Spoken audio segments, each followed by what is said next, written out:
It's. I feel that on this entire issue, I'm living in a make-believe world. Every analogy could have been applied to Nazi Germany. There were innocent Germans who were killed by the Allies in the bombing and in invasions and so on. No one denies that. But to point out that there were innocent Germans while the Nazis were in charge is a morally idiotic point. It means nothing. It only means that every innocent German's life that was taken is the responsibility of the Nazis. Every innocent Palestinian life that has been taken is the responsibility of Hamas or Hezbollah. That's it. The analogy is perfect. The analogy is perfect. So there we go. Settled it. All right. I am Ben Burgis. This is Give Them an Argument. I am joined, as always, by our super producer, Jake Appett. And I am joined this week by our brand new GTA intern, Aidan. So welcome to the show. Thank you very much. It's great to be here. Yeah, so we will get to some of what Aidan's has to share with us this evening in a minute, but I did just want to dwell for a minute on that perfect analogy, which, by the way, quite apart from the content of it, I really wanted, I really commend him, stylistically here. From now on, every time I use an analogy, when I finish, I'm going to announce that was a perfect analogy, just because, that way people know. Yeah, well, he right after he definitely elaborates on why it's the perfect analogy, and if you were at all skeptical, it makes he clears it right up. You might be scratching your head, but it becomes pretty obvious and clear and undeniable, right? Yeah, I mean, on the surface, I might question whether it's quite perfect. I mean, 97, 98% surely, but is it actually a perfect analogy? I mean, I would think that the fact that Germany was a nation state that was in a state of war, whereas Gaza is actually an internal occupied territory that that Israel claims as part of its territory and actually these are minor things. Yeah. I mean, as like I said, I mean, maybe it takes it down to 98%. That in fact, the official position of the government of Israel very, very explicitly, constantly stated is there will never be a Palestinian state. So they definitely regard this territory as part of Israel, where they're carrying out these actions. Perhaps the fact that throughout all, that there was a serious danger that Germany and its allies would succeed in becoming the dominant powers in the entire world, essentially taking over the world. Whereas Gaza is like a, 25 mile or so strip of land that has been effectively sealed off from the world for 18 years, before the beginning of the current atrocities, and in fact doesn't obviously there's nothing like there are Hamas fighters who can come in on hang gliders and kill people, but when they manage to do their big make it or break it breakout, but of course they don't have an army or a navy or any of those things, which Germany definitely did. Well, Ben, yeah. Well, I mean, I do want to get these numbers a second just to check out to make sure that they're accurate. But there was a viral tweet going around today that it was by Elvis Vignello. It's never spelled out, and I think it should be, that since 1948, 95% of all casualties in Israel and Palestine have been one side of the conflict. Since October 7th, that rises to 98%. Like I said, I want to get those numbers verified, but do you think that could potentially point to that would possibly another difference? Be an analogy. I don't know if people are aware of this, but the Nazis actually killed like a ton of people, like a lot of people over the course of 1933 and 1945. I know this. I'm delivering new information here for everybody. But yeah, one would think that would be relevant, right? That Hamas has been able to kill in this entire period of time, as far as I know, those initial 695 Israeli civilians and about 500 soldiers. There have been a few more soldiers since in the war, but really not very many. Whereas of course there are, at minimum about 40,000 people who have died in Gaza, and most estimates acknowledge that those are like Alan Dershowitz in his Compact article after the genocide accusation at the International Court of Justice from South Africa. Even Dershowitz was saying, well, we could assume it's about 1 out of 3 of the people who are being killed are Hamas fighters, right? So even he is acknowledging about 2/3 aren't, right? Which means that the scale of civilian death, is just not even comparable between these two, which you might expect, considering that one of these things is a state and the other one isn't.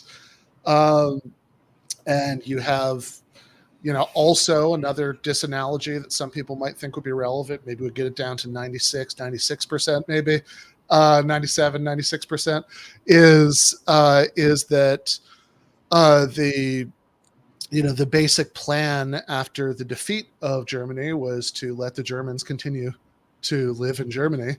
Whereas if Hamas, if like Gaza, having been ambiguously sort of run by Hamas in that kind of prison gang takes over the prison way before last October, if that's Nazi Germany in this analogy, there are all of these cabinet ministers, Israel's minister of national security, who's come right out and said that he sees the end game as mass population transfer. So that might be a relevant disanalogy.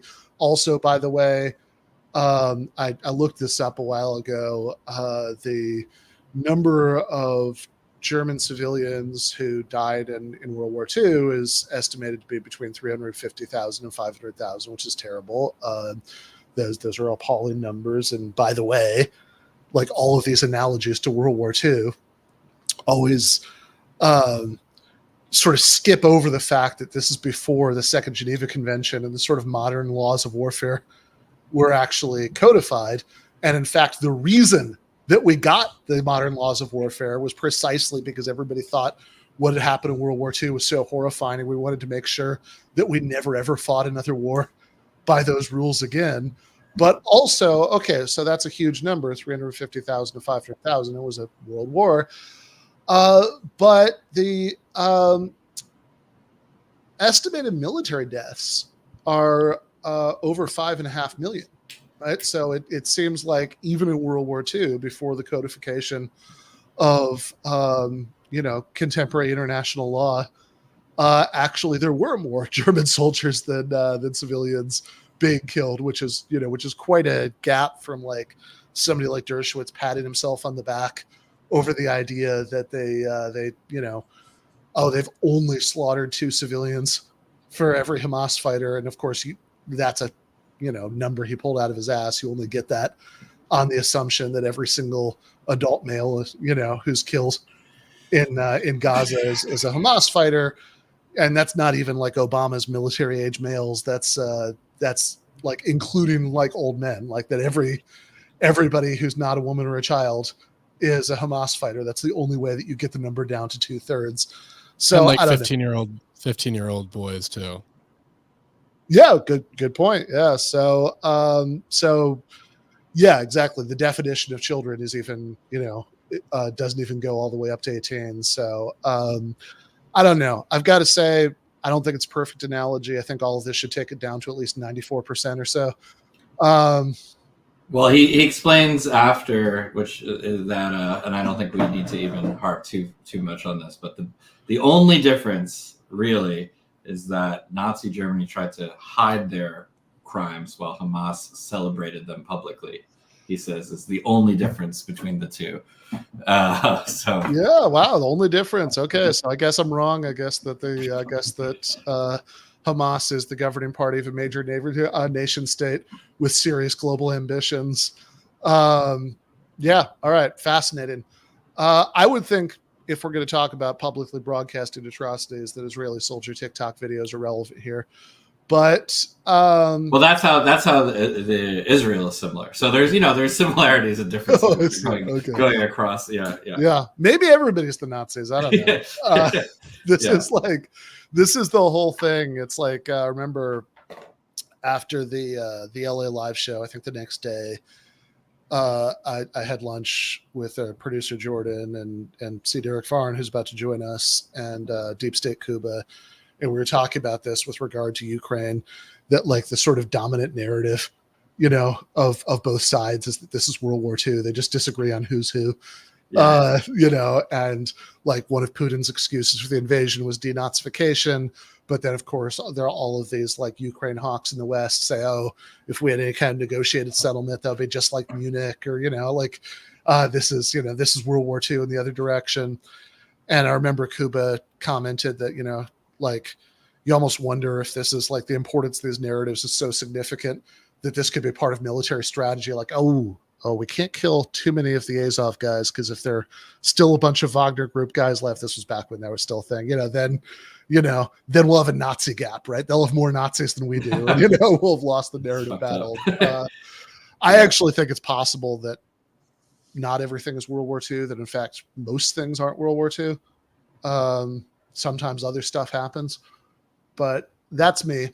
But of course, so Aidan, who is a UCLA philosophy major, reached out about interning on the show over the summer. I know has been very involved in the Palestine protests there. If you want to give us a little bit of background on this. Right. So, well, go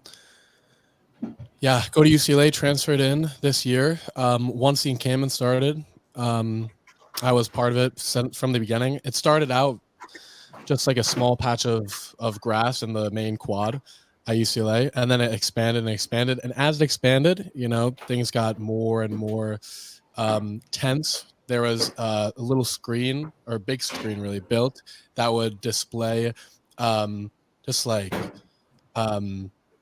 just all sorts of grotesque imagery. They'd play music that was played for Palestinian prisoners as they were tortured and killed. And by Sunday, which was like the fourth or fifth day, they had a big pro-Israel rally, and nothing really happened that day.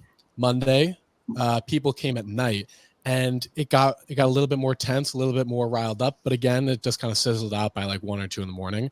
And then Tuesday night, which is what everyone's probably seen at this point, because I think it was Columbia and UCLA that had like the most, probably the most publicized protests. Columbia because of the crackdown, and at UCLA because of what happened Tuesday night. By Tuesday night, the same people came as the night before, but there was about 200 or 300 of them instead of 30 or 40. And so, as things began to escalate, we have a video for it right here. At first, it was like some water bottles were thrown. I think a firecracker was thrown, and something actually caught fire, but it was put out pretty quickly, thankfully. A bag of mice was thrown into the encampment, and then it just escalated and escalated and escalated. Wait, and the whole mice? time, I was a bag of mice. Yeah. And actually, look, this is a bit of a conspiracy theory. On all the mice, there is a little dot on top of them in the same exact place. So some people were theorizing that maybe they were injected with something. Okay, or something. We had to bag up all the. Be careful about that. But yeah, it's bizarre one way or the other. I'm not making up that conspiracy theory. But it was strange that all the mice had a dot in the same exact place. But anyways, that's just some people were just theorizing about that. But still, crazy that a bag of mice was thrown into the encampment. Tuesday night, as things got more and more intense, they began to shoot pepper spray at us, and there was batteries. I still have a little nick right here from a battery that was thrown in my eye. at one point, we were trying to keep the barriers in place, and they kind of dragged a barrier out, and all of a sudden I was surrounded by like 8 or 9 of these pro-Israel protesters, and I got maced. There was some batteries thrown, got nicked in the eye, as I said. And one thing that happened was I got slashed in the arm by what I didn't know what. And the next day, I saw a doctor about it, and they were like, "Yeah, you got stabbed by a metal rod, and also it's infected, and also you need stitches." So, but that wasn't even the worst of it. People were getting. The worst thing I probably saw was this girl, looked like 19, 20. She was out there trying to keep the encampment in place. Some guy came up to her and knocked her in the face, and she fell back. And that was one of the most. It was definitely. I mean, in my life, I don't think I've ever seen like such a grotesque grotesque violence. At least, certainly not in person. So yeah, that was my experience. Yeah, let's got the video up here. Yeah, so this will set it up, and then we have some stuff that Aidan took himself. This is the worst violence of any of the ongoing college protests. UCLA, where counter-protesters used sticks and boards against a pro-Palestine encampment. It was more than 3 hours of unrestrained violence the night of April 30th. Led to injuries and bloody scenes as campus security and law enforcement allowed it to continue. Yeah, so you were telling us the other day, Aidan, that you had like a little bit of insight about the law enforcement part of this, that this was really a UCLA decision. Right. So we've heard varying stories, but when we like the Chancellor Gene Block went to Congress and said that it was unfortunate that the police didn't respond. But the actual way it works is that, well, California is a state school. The LAPD and the LAPD and the sheriffs, which is like the LAPD is obviously local. The sheriffs are like County. They're like by the county, right? And so the police that have to respond are the CHP, which is the California Highway Patrol. And when they were initially called, they have to get approval from the school in order to actually do anything, because the UCPD, which is like the University of California Police Department, has jurisdiction. If the CHP, which is the state police, if they want to actually intervene with their riot gear and they're obviously because of the state police, they basically have superior gear to actually deal with things like this, like riots like this. So the school has to approve them. So they showed up 2 hours late. No idea why that happened. And then they stayed there for about 3 or 4 hours watching. And what we found out later was that the school didn't approve them interfering with what actually happened until about 3 or 4 in the morning. And so Gene Block, and this was confirmed by the Vice Chancellor, was actually watching from Royce Hall, which is a big, it's a big like school building right by the quad, and it's like 4 or 5 or 6 stories. He was watching from a vantage point as this all happened, and and the police were still delayed, 3 or 4 hours as he was watching his own students be attacked by people who came from Beverly Hills or from like other parts of LA. You mean like outside agitators? In other words, outside agitators who came and they were attacking his students, and yeah, he didn't do anything about that. Yeah, no, it's honestly amazing. I mean, you think about like any other, like, look, if this were like if this had been like 4 years ago and it was like a BLM protest that like have the equivalent amount of rule breaking, have the put in some tents for overnight campaign, right? Like, and you had like you had a bunch of people, you had the equivalent like violence directed against it by just sort of a random mob of politically unsympathetic people. This would have been in like Biden campaign ads. Like this would have been a very, very big deal. I mean, right. Like we'd be talking about this, like, Charlottesville, You know, I mean, like obviously somebody died there, although there was a car that was driven into some Columbia protesters by a member of the extended Kahan family, even, which is, you know, pretty close parallel there. But like this would have been, you know, really, really scandalous stuff. But like even, I mean, just the general, I mean, I know a million people have made this point, but I mean, just the general portrayal of this is like, oh, violence breaks out, right? I mean, it's like the most like studiously neutral way that you could possibly put it. Yeah. And also, have you guys heard too? Maybe it's just the one weirdo that I know. I've seen a lot of propaganda. Like, ever notice why the pro-Hamas protest all like turn violent inevitably, while, you know, Zionist protests never do? Which is, I mean, you know, which, even to be fair to CNN, which I did appreciate that, right in the you know, the voiceover, you know, she says that this is by far the most violence to break out, you know, any of these protests. Now, all of this stuff is kind of like, doesn't directly address, you know, the genocide that's going on in Palestine, but it does kind of speak to the ridiculousness of some of the Zionist propaganda. You know what I mean? It's obviously not the case that like one side has a monopoly on violence, and if anything, it mirrors what's going on with the one side that does have, you know, is doing the lion's share of the damage, like, you know, trying to deflect blame. So yeah, but it's good to have a correspondent who is actually in there putting himself on the line. So yeah, so we welcome Aidan to the show. I want to spend the other day, the production meeting, all of a sudden there was just like a younger, healthier guy that Ben introduced as the new intern. You know, I'm like, what is, you know, I gotta step up. But yeah, gonna get Jake his gold watch. You know, that's yeah. No, the last thing I'd say is just to initiate Aidan, because I know we gotta move on, is that you know, we have a long-standing tradition that Ben just will blame me for any mishap that goes wrong, kind of like Jimmy Dore, right? Like the producer is just like always at fault. So now I'm just gonna pass it down. If anything goes wrong, it's Aidan's fault. Like the Simpsons, you know, it's the Tibor fucked up again. yeah, exactly. But no, welcome to the show. Yeah, Aidan. fair enough. And we do, I know, have a clip that Aidan himself recorded from the protest, if we want to just do that quickly before we move on. Yeah, this goes into some like kind of a supercut, and it starts off with Aidan's own footage.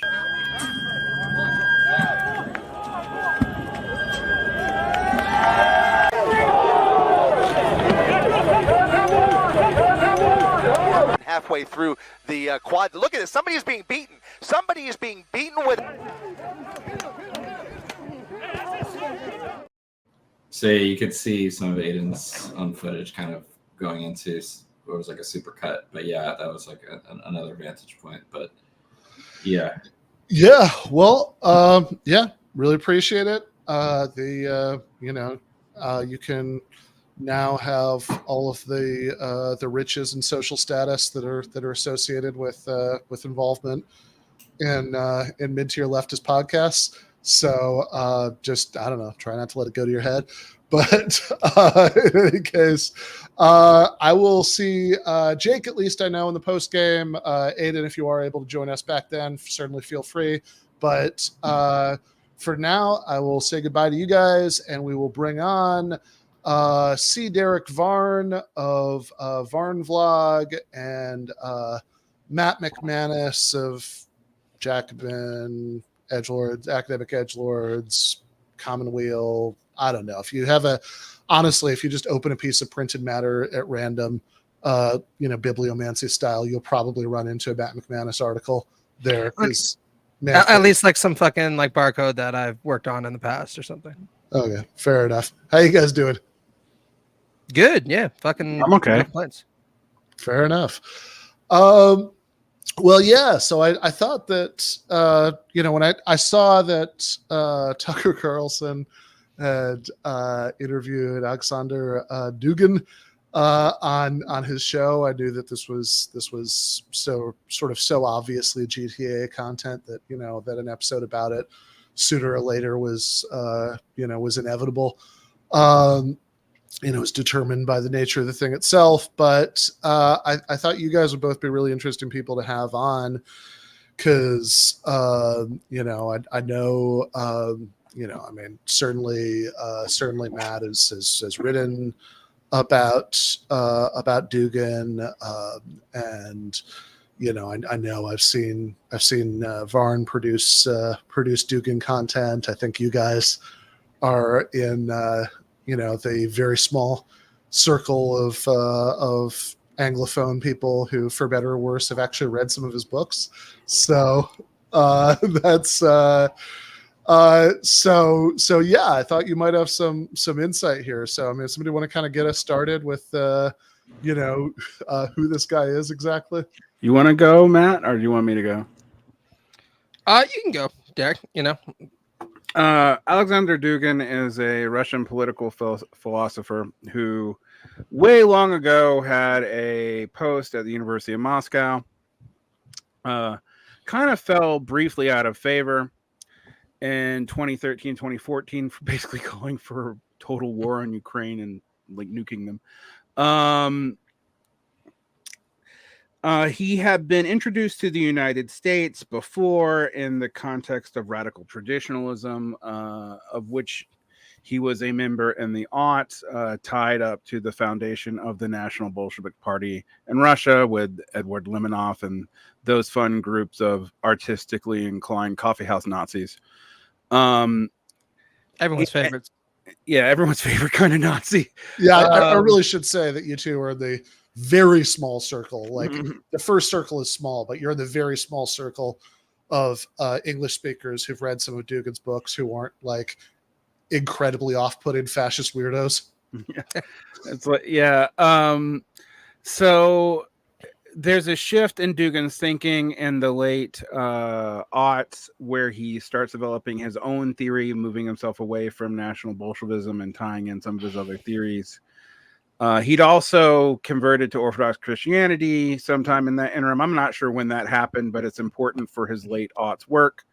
And he developed something that can be rightly construed as a kind of synthesis of post-Marxism and post-fascism that he calls fourth position, or the fourth position theory.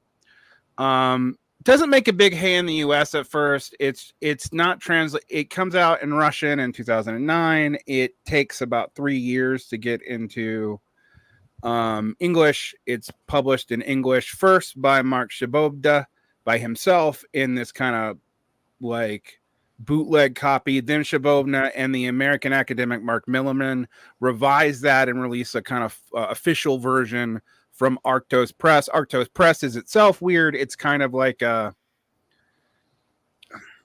is a European New Right and New Right adjacent press. So we might also call it fascist and post-fascist, but it was tied up in the radical traditionalist movement.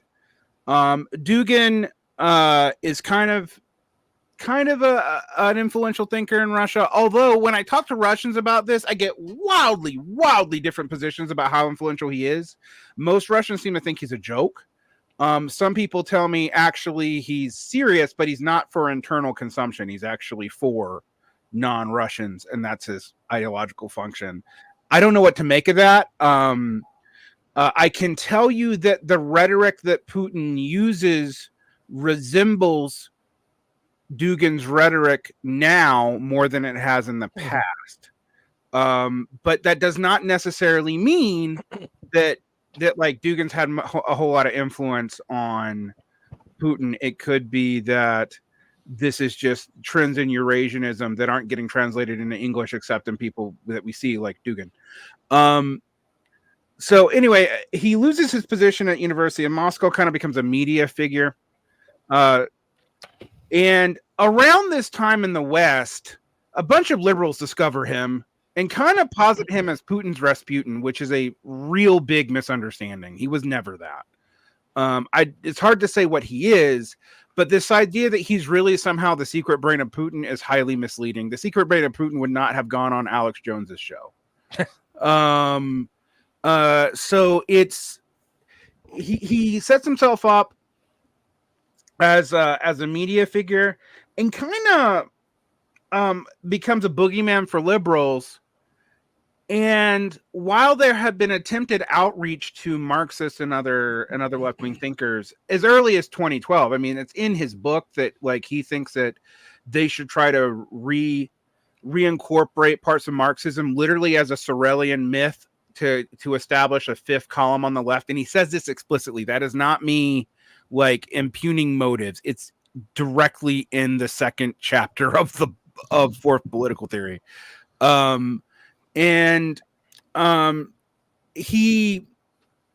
He becomes a higher, like you start seeing his particular use of Hans Morgenthau and E.H. Carr's conception of multipolarity, that was also in vogue, and I think people forget this, in liberal circles around the time of the centrist liberal critique of the Bush administration, a la Fareed Zakaria. And Dugin was originally like in dialogue with that when he wrote the book in Russian, but it came back up around 2017, 2018, 2019, 2020.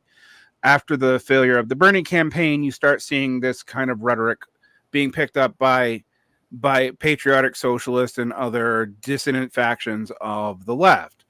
So Dugin's an interesting problem in that he kind of represents an explicit attempt to build what we might call a post-red-brown alliance. It's hard to really categorize.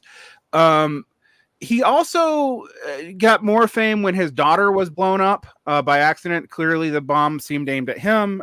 Clearly seemed like Ukrainians were out, to get him for reasons that kind of make sense given some of the things he said about Ukraine. This also led to some people positing him as some kind of weird anti-fascist. I've seen that, which is bizarre given that he's explicitly endorsed national Bolshevik parties in Europe, like not even like in code. Like he's endorsed Casa Pound and he's endorsed Golden Dawn. Like it's not even hidden. And so he's an interesting figure right now. For me, and I guess I'll let Matt speak, it's hard for me to figure out if he's just a weirdo that we're distracted by on the left, or if he's actually a serious representation of Russian reaction at this moment. And I think that's actually an open question. The other thing I'll say is, while he's an irrationalist, and I think that will become very clear as we talk tonight, he is not stupid.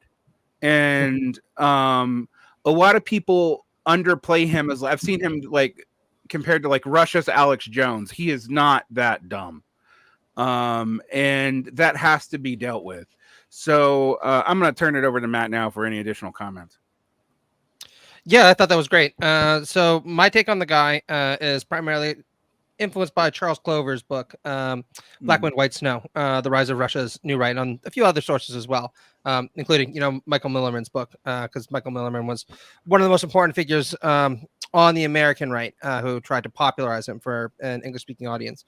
But the way Clover tells it through a lot of biographical ruminations and interviews with different people on the Russian right, Dugin, when he was a young upper middle class person or a kid in the Soviet Union, generally speaking, was very anti-communist, as many people were, right? And consequently, he toiled around with a lot of different, what we might call kind of punk fascist aesthetics, embracing things again like National Bolshevism and toying around with fascist imagery.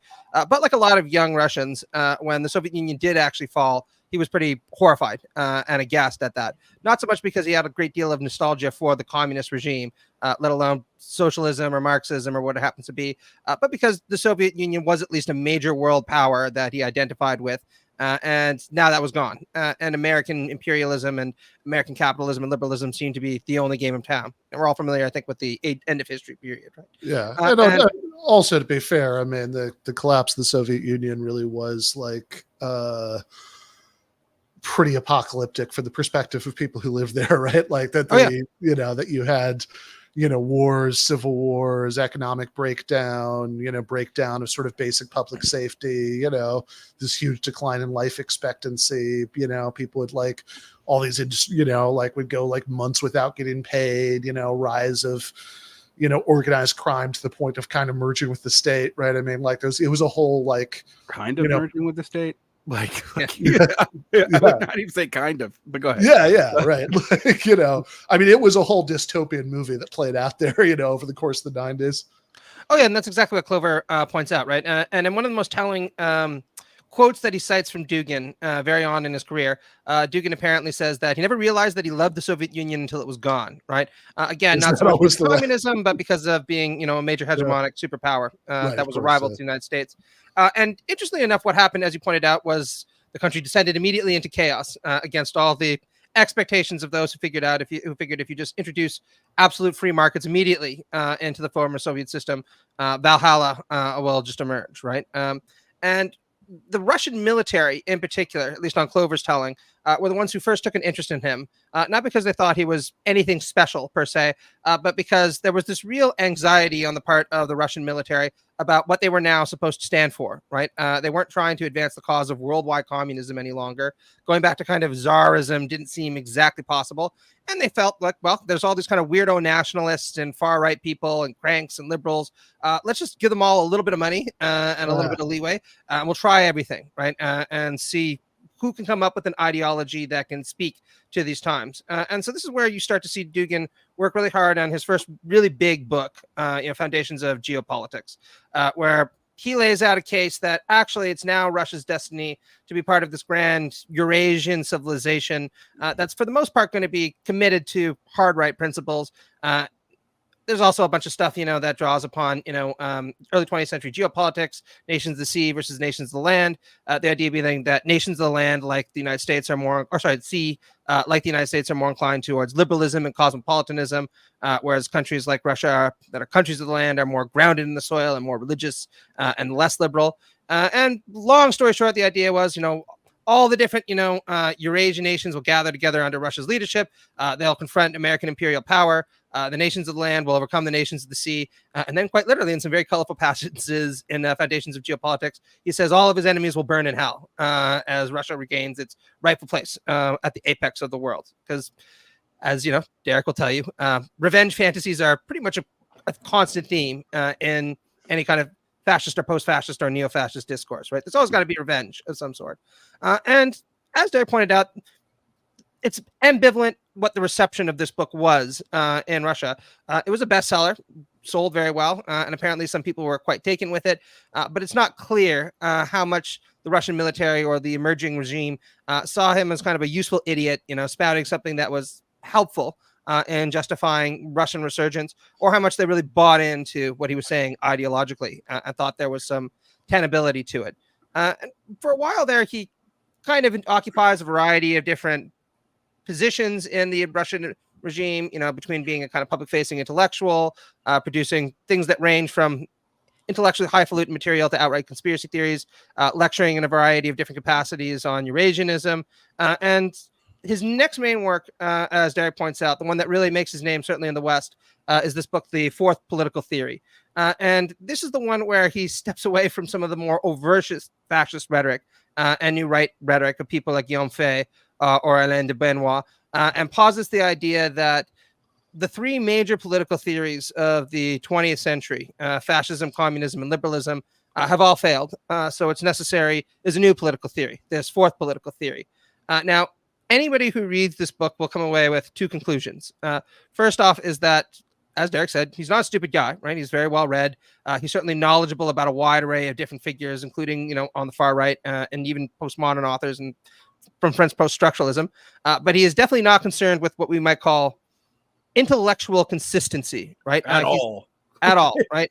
He's very much like a lot of fascists, right? Where he's more concerned with the syncretic effective appeal of what he's piecing together, and very overt about that, right? Yeah, where he says, I remember like 5 years ago on TMBS, one of the times I was on in person, I said something about fascism not being an intellectual theory, and there were people who were like mad or thought that was wrong because like they thought I was denying that there are fascist intellectuals, which obviously there are. I was like, yeah, that's not my point, right? Like, this isn't like the role of a fascist intellectual is to sort of like do their best to rationalize stuff that grows out of other sources, right? I mean, this is like Marxism, ironically, has a much better claim to be like something that starts out as an intellectual current and sort of comes into the world, even though that's not how Marxists think it should work exactly. But like but I mean, fascism is just not, is just not like that, right? I mean, that there's this, you have people with varying degrees of coherence who sort of try to do their best to sort of make intellectual sense of something that obviously doesn't come from there and tends to be pretty incoherent. Oh, absolutely, right. And this is what you really get from the fourth political theory, right? Where it self-consciously draws from an enormous and eclectic array of sources to kind of stitch together this pastiche of a theory that he imagines will be appealing to a large number of people who ideologically might not have a lot of common together, but they all share a certain kind of resentment towards Western liberalism and Americanism in particular. So, and he's pretty overt about the fact that even though this is posited as a fourth political theory, the road from the third political theory, fascism, to the fourth political theory is a lot shorter and a lot wider than the road from liberalism or communism, right? From communism, he mostly just says, we're going to take a bit of anti-capitalism because, market libertinism is really bad, and we also don't want to be materialists in the way that Marx was. But, there's certain kinds of critiques of culture that are useful there. From liberalism, he doesn't really want to take much of anything beyond this vague reference to freedom, so-called, except freedom now redefined in his own particular way. Freedom for like... I mean, he takes it. He actually does take this weird stance on race that like takes something like DEI but applies it to all ideas. So any idea, according to him, that assumes supremacy on an unsupported ground is inherently racist, even if it's not about race. Which I laughed because like, oh, this sounds like Abraham X. Kendi, but like for fascist. Right. So it's he uses a lot of this stuff.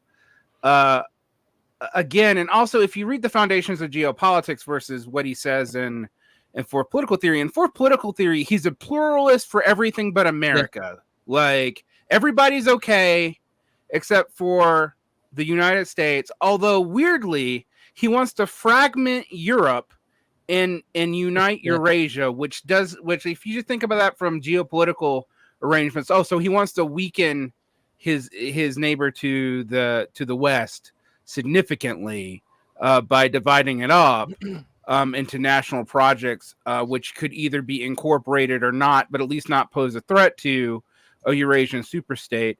The other thing that's like kind of left out of the Eurasianism stuff is like, is China part of it or not? And that's always left very ambiguous because the Chinese project and his project are only united in that they are theoretically and superficially, although within market limits, quite frankly, opposed to the United States in a way that like Russia has to be because of sanctions now. But that's interesting. And there's this question, I think, in a lot of the stuff in Fourth Political Theory is how sincere he is. One of the things I'll tell you is reading his work on what he claims that the flaw of the third political theory is its racism. Now, we've already noted that he redefined racism, but also like he knows damn well that not all fascists are Nazi racialists. And in fact, he obscures that fact. And he then will quote actual fascists, but say they are like conservative revolutionaries or misidentify their actual political tradition. Like he says, Carl Smith, the conservative revolutionary. Carl Smith's not a conservative revolutionary. He's a fascist jurist. Like conservative revolutionaries, for those you don't know, were people like Ernst Jünger and a lot of the Oswald Spengler, those guys. Like they were like national socialists, but they tended to hate the Nazis, like for a variety of reasons. Mostly because Spengler thought they were too plebeian a movement, right? Right. The problem wasn't national socialism in the sense that we want Germany über alles and a dictatorship. It's that Hitler was too crude and too demonic for his days, and also too racial, like they too biologically modernist, in that their racism was not like was biological, like because Spengler was like, well, like a Jew can become a German, like they just embrace the spirit of Germanness in their and then they're a good German. Like Spengler had no problem with that. He was a national chauvinist, absolutely, but he wasn't a biological racist. And you see this a lot in Dugin. And I want to point out like kind of why. There's two things we have to mention. One, to be a fascist is still, or a Nazi, not necessarily a fascist, is still technically illegal in Russia, right? It is against the law. And two, Russia's not a racially unified polity and never has been. So like European white nationalism it has some cachet among street hoodlums in St. Petersburg, but it has very little cachet to the Russian government because it would divide up the country immediately. So he's also aware of the fact that any kind of international coalition that could potentially be strong enough to take on the United States is probably going to have to include countries like Iran, for example, as one that he's usually pretty willing to flirt with a little bit, or countries like North Korea, and as Derrick said, sometimes China as well, right? So that kind of militant racism isn't something that he's biological racism, I should say, something that he's willing to flirt with. Although he does point out sometimes that he's comfortable with things like Evola's spiritual racism, right? This idea of ranking cultures and ranking different kind of regions of the world. I think like the one thing that we should do before we dive into this interview is answer that question that Derrick brought up of whether or not he's a fascist intellectual, because it is actually a recurring problem for a lot of people. I tend to think so. I mean, I've got, and as you know, right, I'm somebody who's. What do you say? Like if the jackboot fits, right? Yeah, exactly. If the jackboot fits. I think that's literally what I said last time we talked about it. Yeah. I mean, look, as you know, I'm somebody who tends to be extremely wary of the overuse of the F word. Not fuck, that's fine, but fascism. I think I wrote an essay about this that, the stream I did with Stefan yesterday, we were talking about it. That's fascism and conceptual analysis, where I was giving people a hard time about like sort of throwing it around with like horrendously unclear definition and very little interest in trying to clear up the definition they're using, and I think it's sort of ultimately kind of unhelpful, and it tends to have diminishing people use it to sort of like in an attempt to like attach some emotional power, get people excited about opposing things. But I think that strategy tends to have real diminishing returns over time, right? If everything's fascist, then, then it's sort of hard to care as much about it. What's really fascist, Ben? You policing people's use of the word fascism. I can't think of anything that's more fascist. That itself is fascist. Yeah, no, essentially fascist. Yeah, I mean, I think that and in general, I just think it's like not a great sign if we have to always compare everything to the interwar European bad thing to get excited about opposing it. Some things are bad, but not fascist. But all that said, I actually think in this case it does seem to fit. I don't see, like, it seems like what he's, you could say like, okay, he's not like hooked up to like an actually existing sort of effective. I mean, he's certainly hooked up to fascist groups and other thinkers and stuff like that, but like certainly not like an effective fascist movement that could, it's in a position to take state power. But I mean, like in terms of his own views, it's like, yeah, it does seem like a fascist to me. Like I'm pretty comfortable using the term here. I mean, Varn and I watched like a couple years ago, I think, his debate with Bernard-Henri Lévy, real. Which he spanked, I may add. He beat, I mean, as much as I hate it, he beat Lévy bad. No question. Yeah. I mean, balls and strikes here. Dugin definitely did a better job than Lévy in that debate. But in that debate, I mean, one, it's funny you mentioned the thing about liberalism and freedom, but he actually took the position explicitly that people don't have rights, like individual human beings don't have rights against their nations any more than the limbs of your body have rights against the rest of your body. That's like almost a quote. And he said, And like his answer to the fascism question was it essentially to say that he rejected fascism from the right, like he said his objection to fascism was that it was like a phenomenon of the modern world, right? Yeah, Evola said the same thing, right? Fascism was too demonic, too, of the people. What he wanted was a kind of super fascism. So my view about this is it is appropriate to characterize Dugin as a fascist, and there are three reasons for this, right? The first is that this kind of syncretic myth making that Dugin specializes in, and that he is adept at, like as you point out very clearly, right, is again very, very, very typical of fascist intellectuals, whether we're thinking about people like Evola or even people like Mussolini, right? Mussolini was once pressed on the realism of fascist myth making. And in a kind of Nietzschean Sorelian vein, Mussolini, this is in the 1920s, just said, I don't really care, right? Is it a myth? Sure. It's an edifying myth. It elevates people, right? That's what matters, not the intellectual cogency of this idea of restoring Italy into the Roman Empire, right? The more important reasons, though, are that he shares a lot of fascism's affirmations and negations, right? Fascists historically, have been anti-feminist, anti-communist, certainly anti-liberal, and anti-democratic. And he shares all those predilections, right, to a T. But in terms of their affirmations, this is probably even the more important thing. So I tend to accept Griffin's definition, shorthand definition of fascism as palingenetic ultranationalism, right? This idea of national renewal of a nation that has been decayed by external and internal enemies. And that's what required is a populist right-wing party with authoritarian inclinations to transcend caste conflict and bring the nation back to its glory days. And that's been Dugin's stock and trade since the 1990s, right? When he was writing Foundations of Geopolitics. The basic through line of his work is Russia is a special country. There, but for the presence of the United States and liberal imperialism, it would rightly rule the world. But those nasty American imperialists keep getting in the way. And so what needs to happen is the right political group needs to get to power in Russia.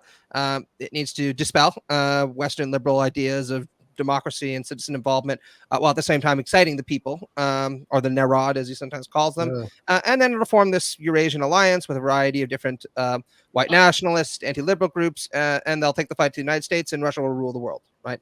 As it should, in his opinion. Yeah, anti-imperialism, awesome. Yeah, well, and pretty quintessentially fascist. I'm gonna sound like I'm splitting the baby, but sure.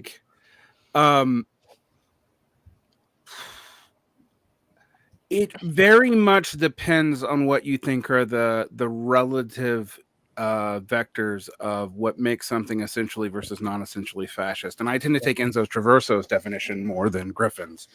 And in that scenario,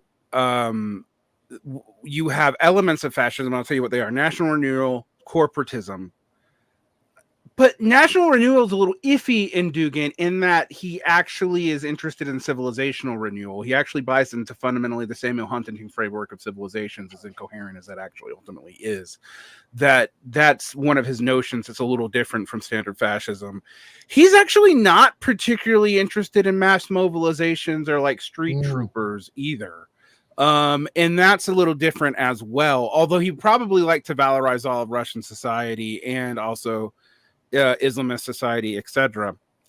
One thing I will say, though, if people think he's an anti-imperialist, his use of multipolarity is knowingly advised in that he has an issue with warder-based empires, of which he links to capital and liberal development. He's not the first person to do it. Bordiga in the 1950s did the same thing. I was literally just reading it today. But he actually said that any dream of going back to the land-based notions of domination were delusional, that world trade is too important, and that you have to imagine a return to a prior civilizational norm than the modern world. And in that sense, that's another thing in which Dugin rhymes with fascism. To me, whether or not we call him fascist is kind of irrelevant.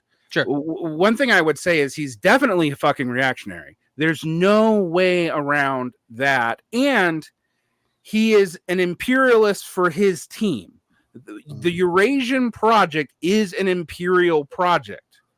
particularly when you consider that he doesn't just want to push the United States out of Europe or out of Eurasia or the quit encirclement. If you read the Foundations of Geopolitics and think that he didn't just reject that, he wants to wipe the United States off the map. Yeah, which is again, there are passages in the book where quite literally it ends with "they will burn in hell," right? And you could read that as kind of being a joke, but it's also intended pretty seriously, right? That Russia's enemies need to be condemned to the flames. And again, we don't have to quibble too much about, whether or not he's a fascist or post-fascist, how he's influenced by this. Again, it's very, very typical kind of revenge fantasy of the sort that you see ubiquitously across the far right, right?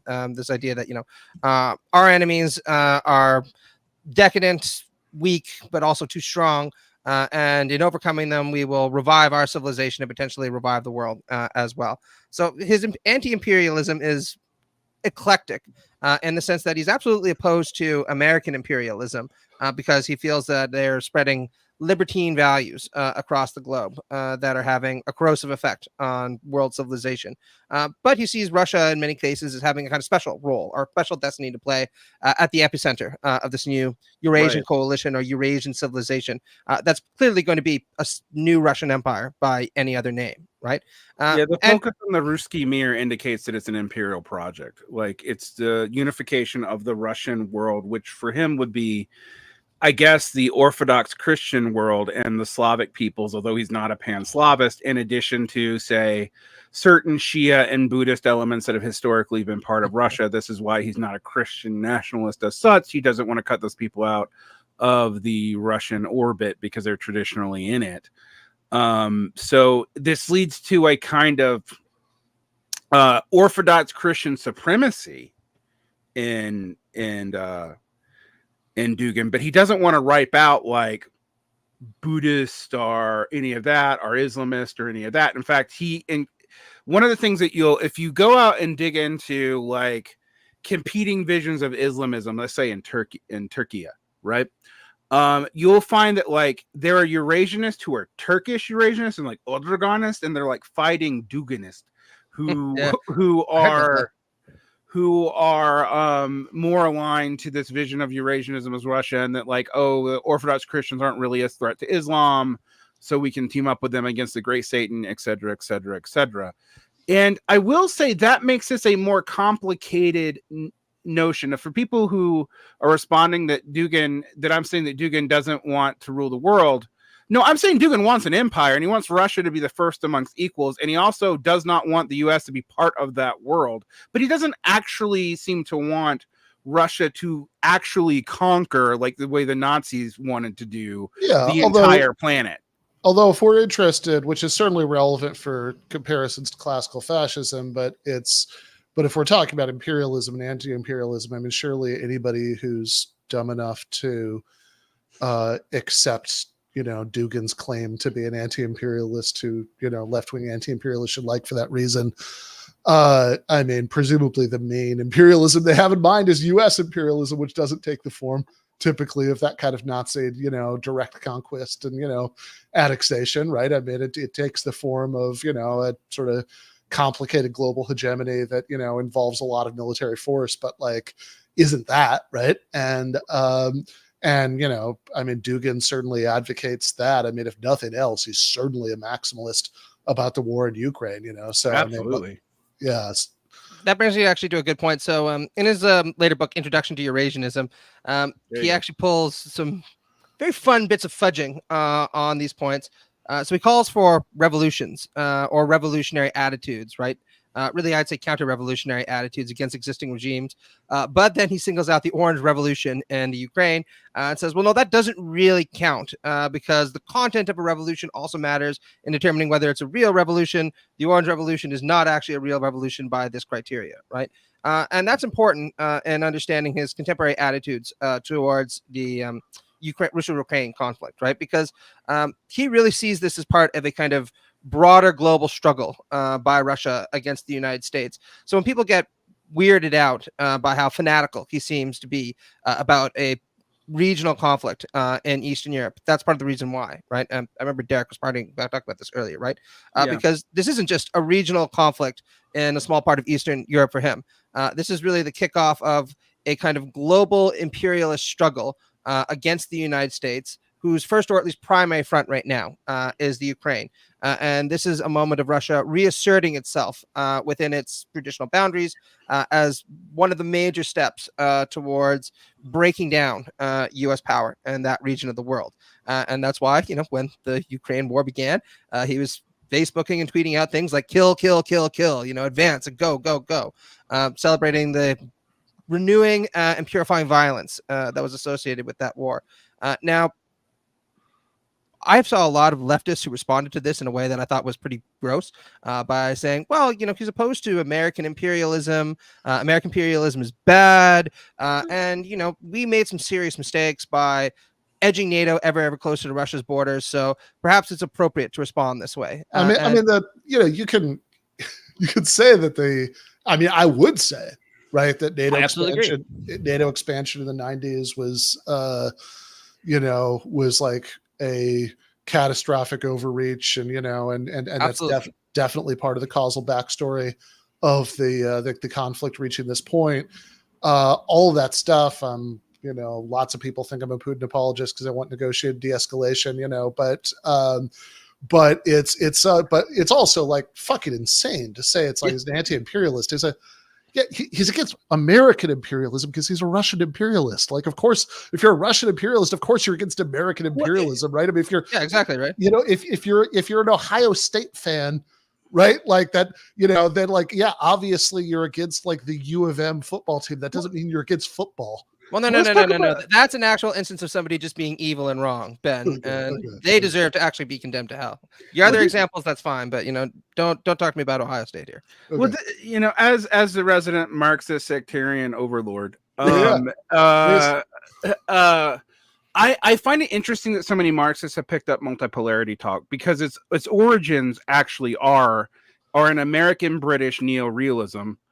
Particularly of the Hans Morgenthau school, that thought that having a multipolar world would lead to more stability because there'd be less likelihood of direct nuclear conflict. This was also picked up by the British. I mentioned them, the British thinker H. Carr. That's where it comes from. It's an explicitly imperial thing, and in fact, their whole purpose was to do what actually did happen, which was to prompt some faction of the American policy establishment, in this case Nixon, to reach out to China to break it off into a third pole to weaken the Soviet Union. That was their explicit and stated goal. So, yeah, and I should also add, geopolitics itself is a highly problematic discourse that has its roots in 19th century theories of imperialism, particularly in Germany, where many German theorists were amongst the first to posit that there's this distinction between the countries of the sea, like the United States, like the United Kingdom in particular, and the countries of the land, like Germany. And of course, they were not particularly neutral in their ruminations either, since their hypothesis was that the countries of the land, like Germany, should compete or outcompete at least the countries of the sea, and that would include outcompeting them ideologically by advancing things like German authoritarianism and love for the Kaiser across Europe.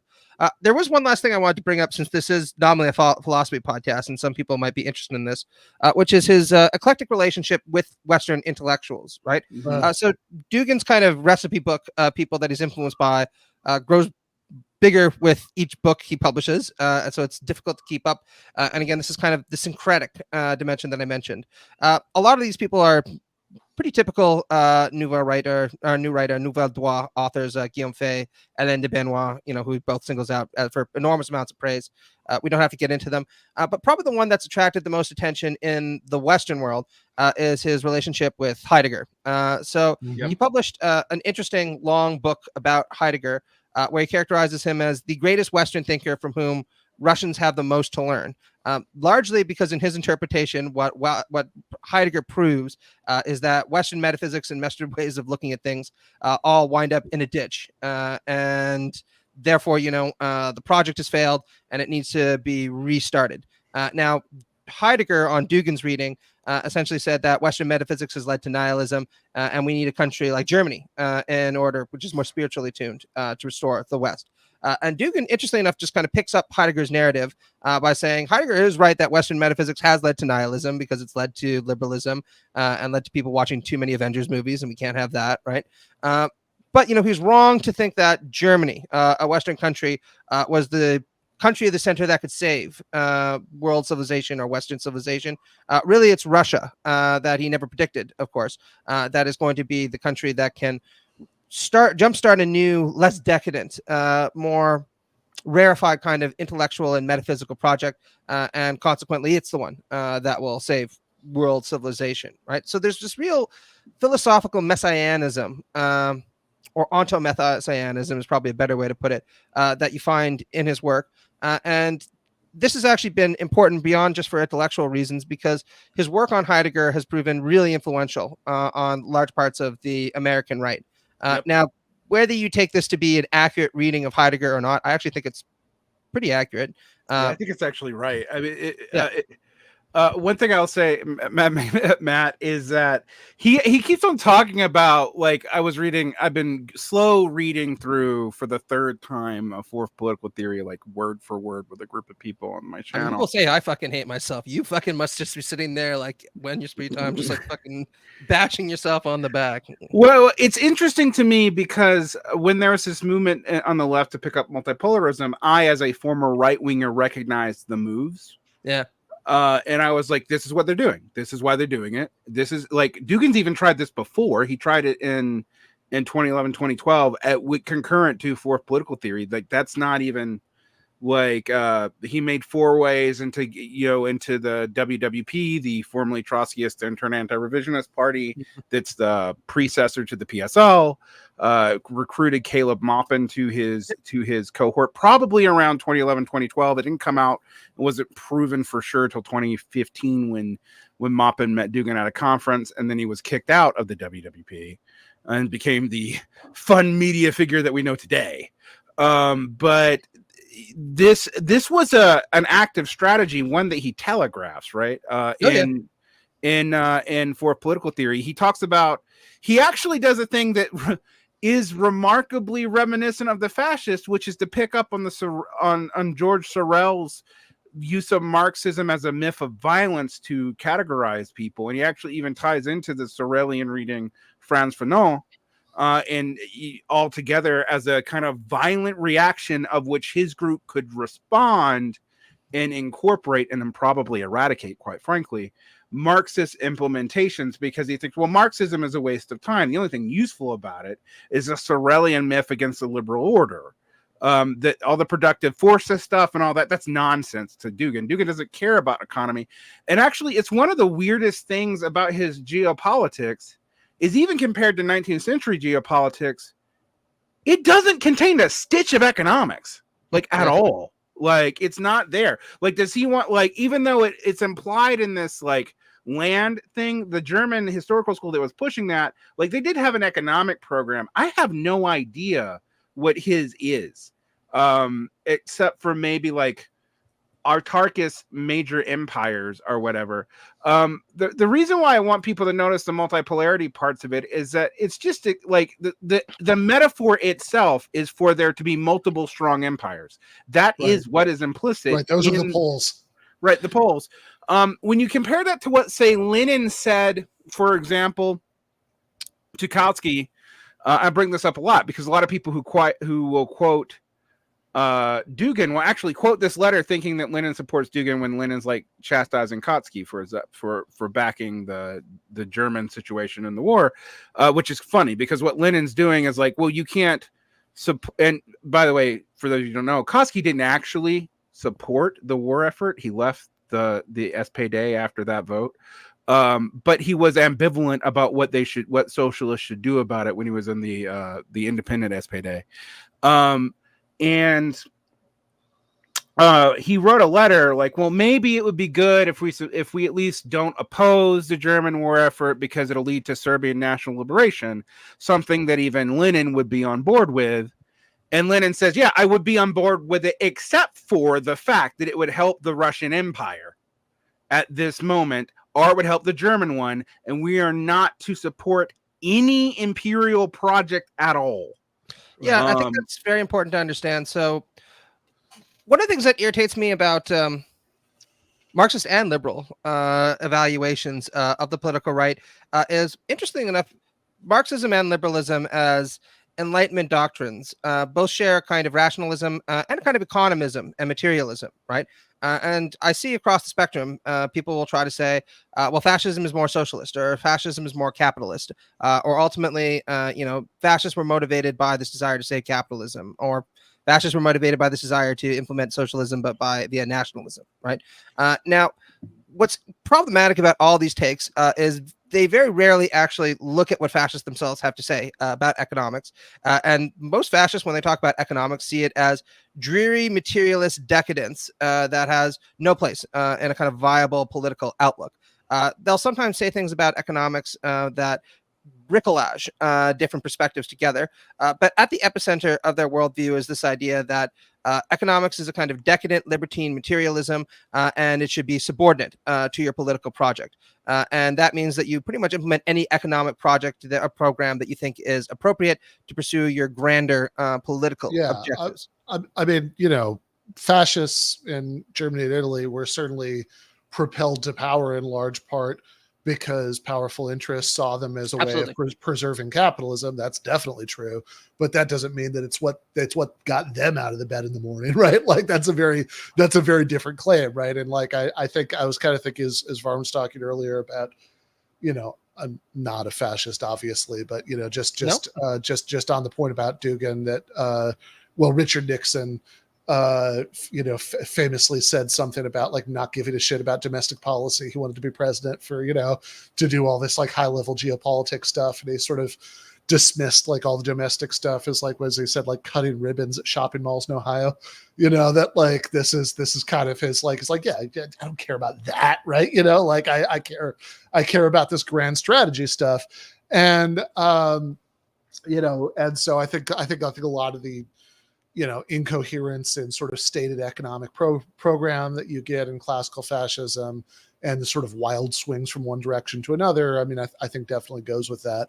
And honestly, I think that, you were mentioning Heidegger earlier and actually in your article. I just want to say like Heidegger is an exemplary figure in that respect, right? I mean, his and Dugin picks right up on this, right? His characterization of liberalism or capitalism and socialism was they were metaphysically the same, right? They're both different projects about how you could build a better refrigerator and then debating how best to distribute those refrigerators.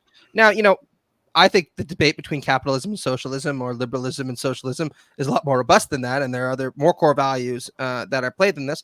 But from a fascist perspective, it's all pretty boring and tedious stuff, right? Because it's decadent, materialist, rationalist hogwash, right? And there's usually a fair bit of anti-Semitism that's thrown in there since, fascists then and now aren't afraid of talking about things like Jewish materialism influencing capitalism. Yeah. And of course, Jews are simultaneously the evil bankers and the dangerous communists. Yeah, Judeo-Bolsheviks invented both capitalism and communism, the common conspiracy theory in Germany, which came actually from the Russian whites who were leaving the USSR.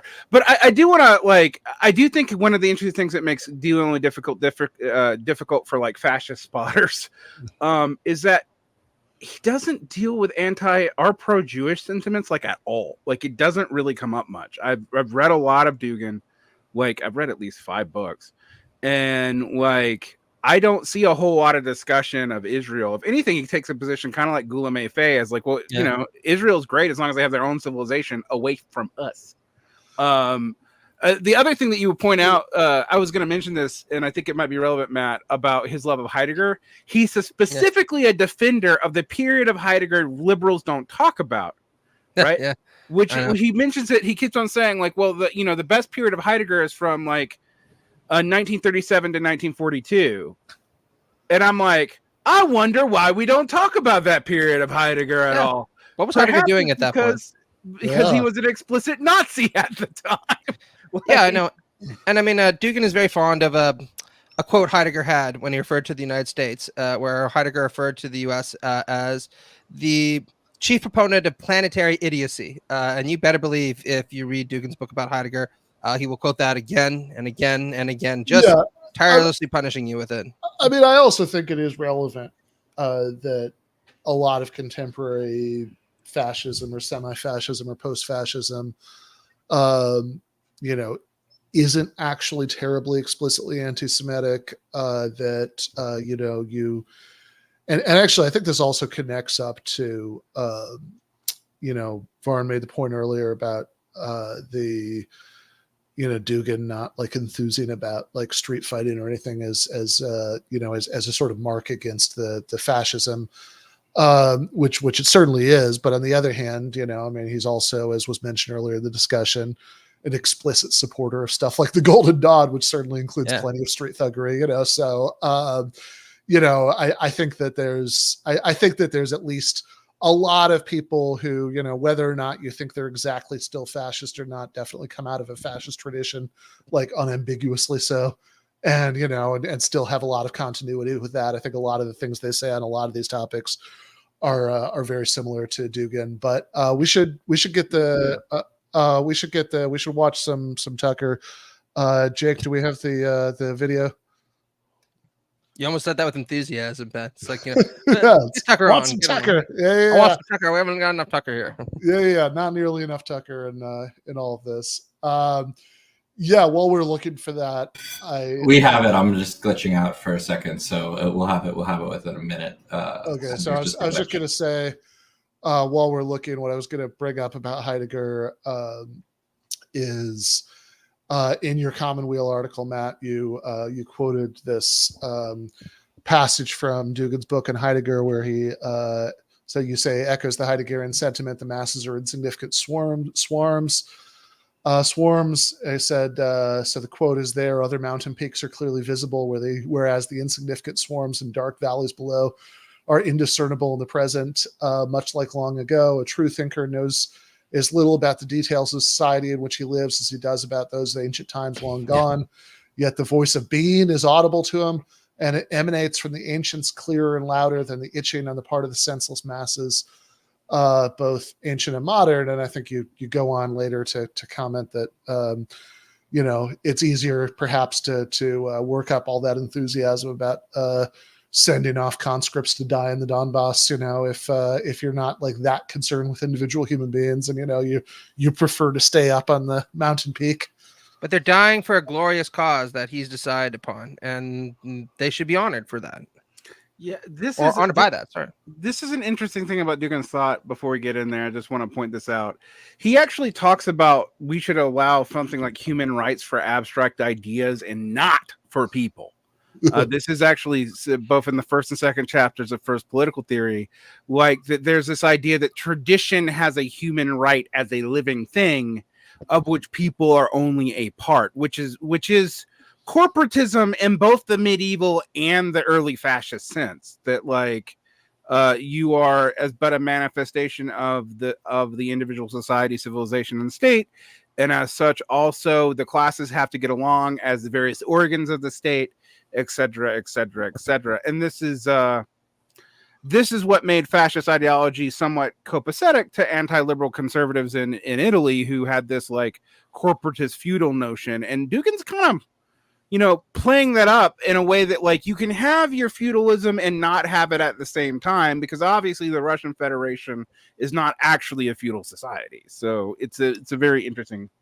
Millerman's take on his work is he also tries to define him as a conservative populist, is Millerman's term for him.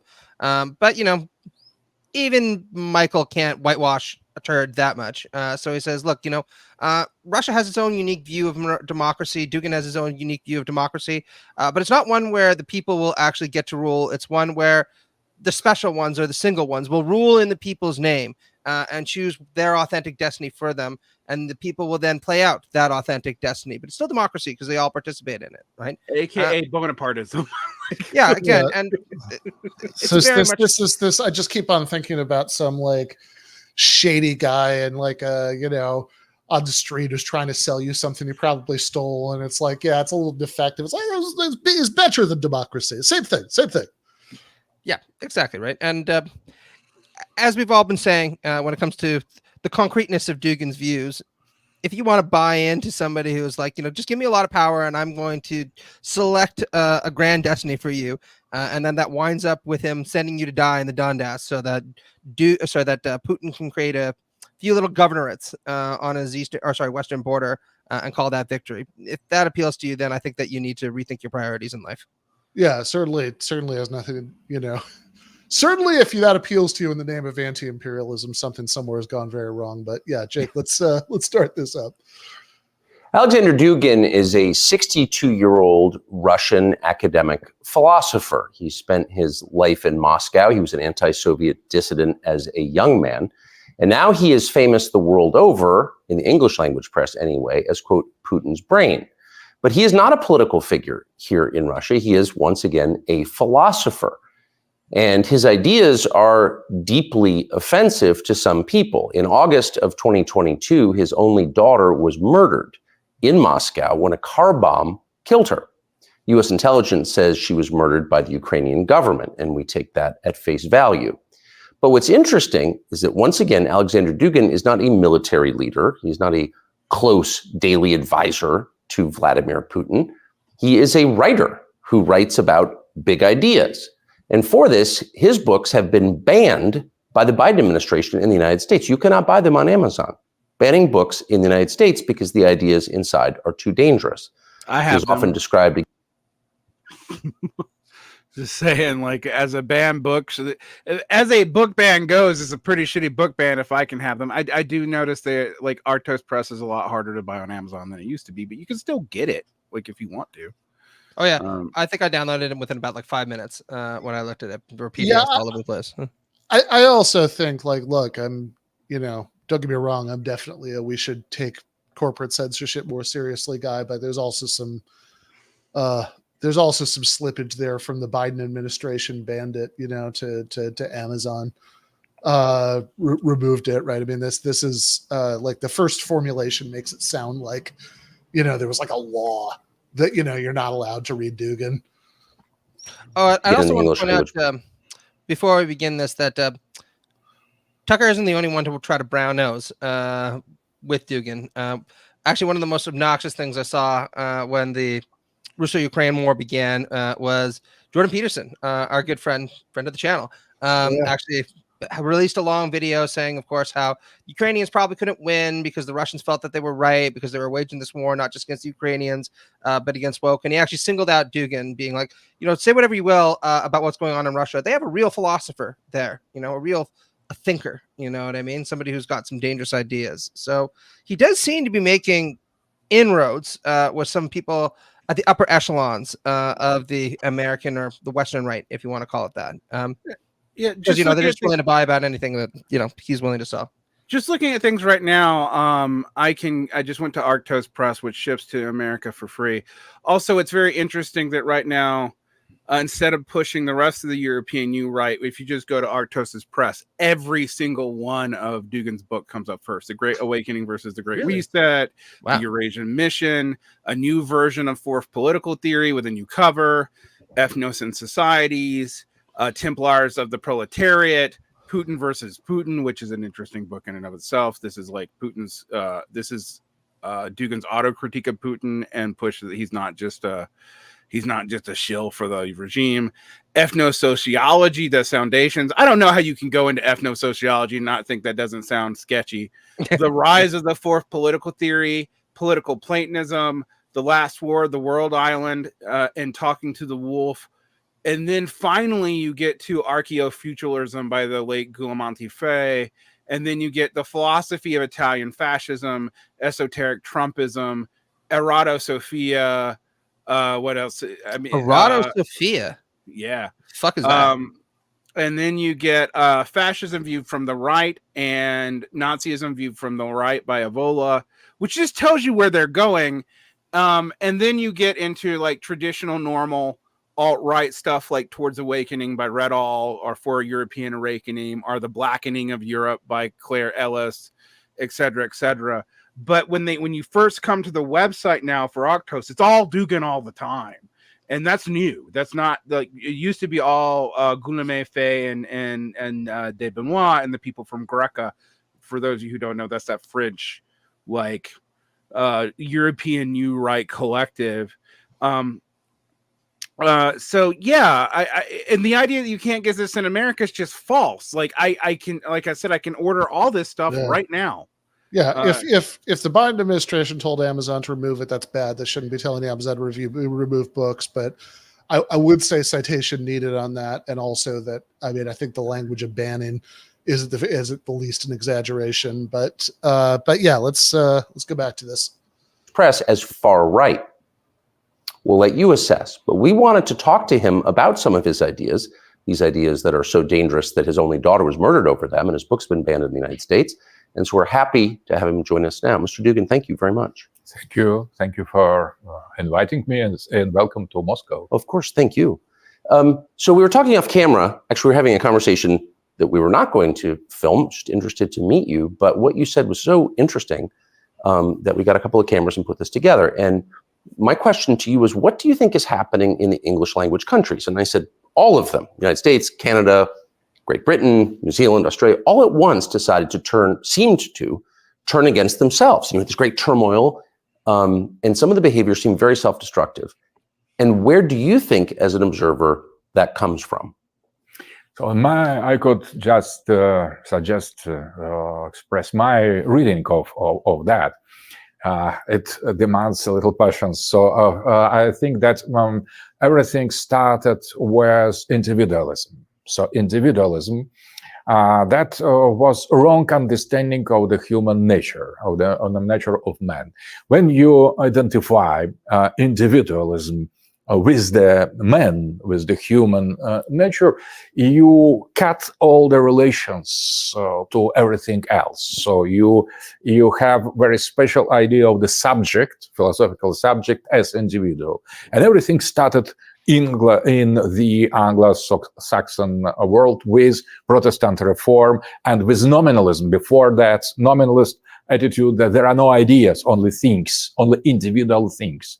So individual, it was the key, and is still key concept that was put in the center of liberal ideology. And liberalism, as in my reading, it is a kind of historical and cultural and political and philosophical process of liberation of individual, of any kind of collective identity, collective or that transcends individual. And that started with refuse of Catholic Church as collective identity, of empire, Western Empire as collective identity.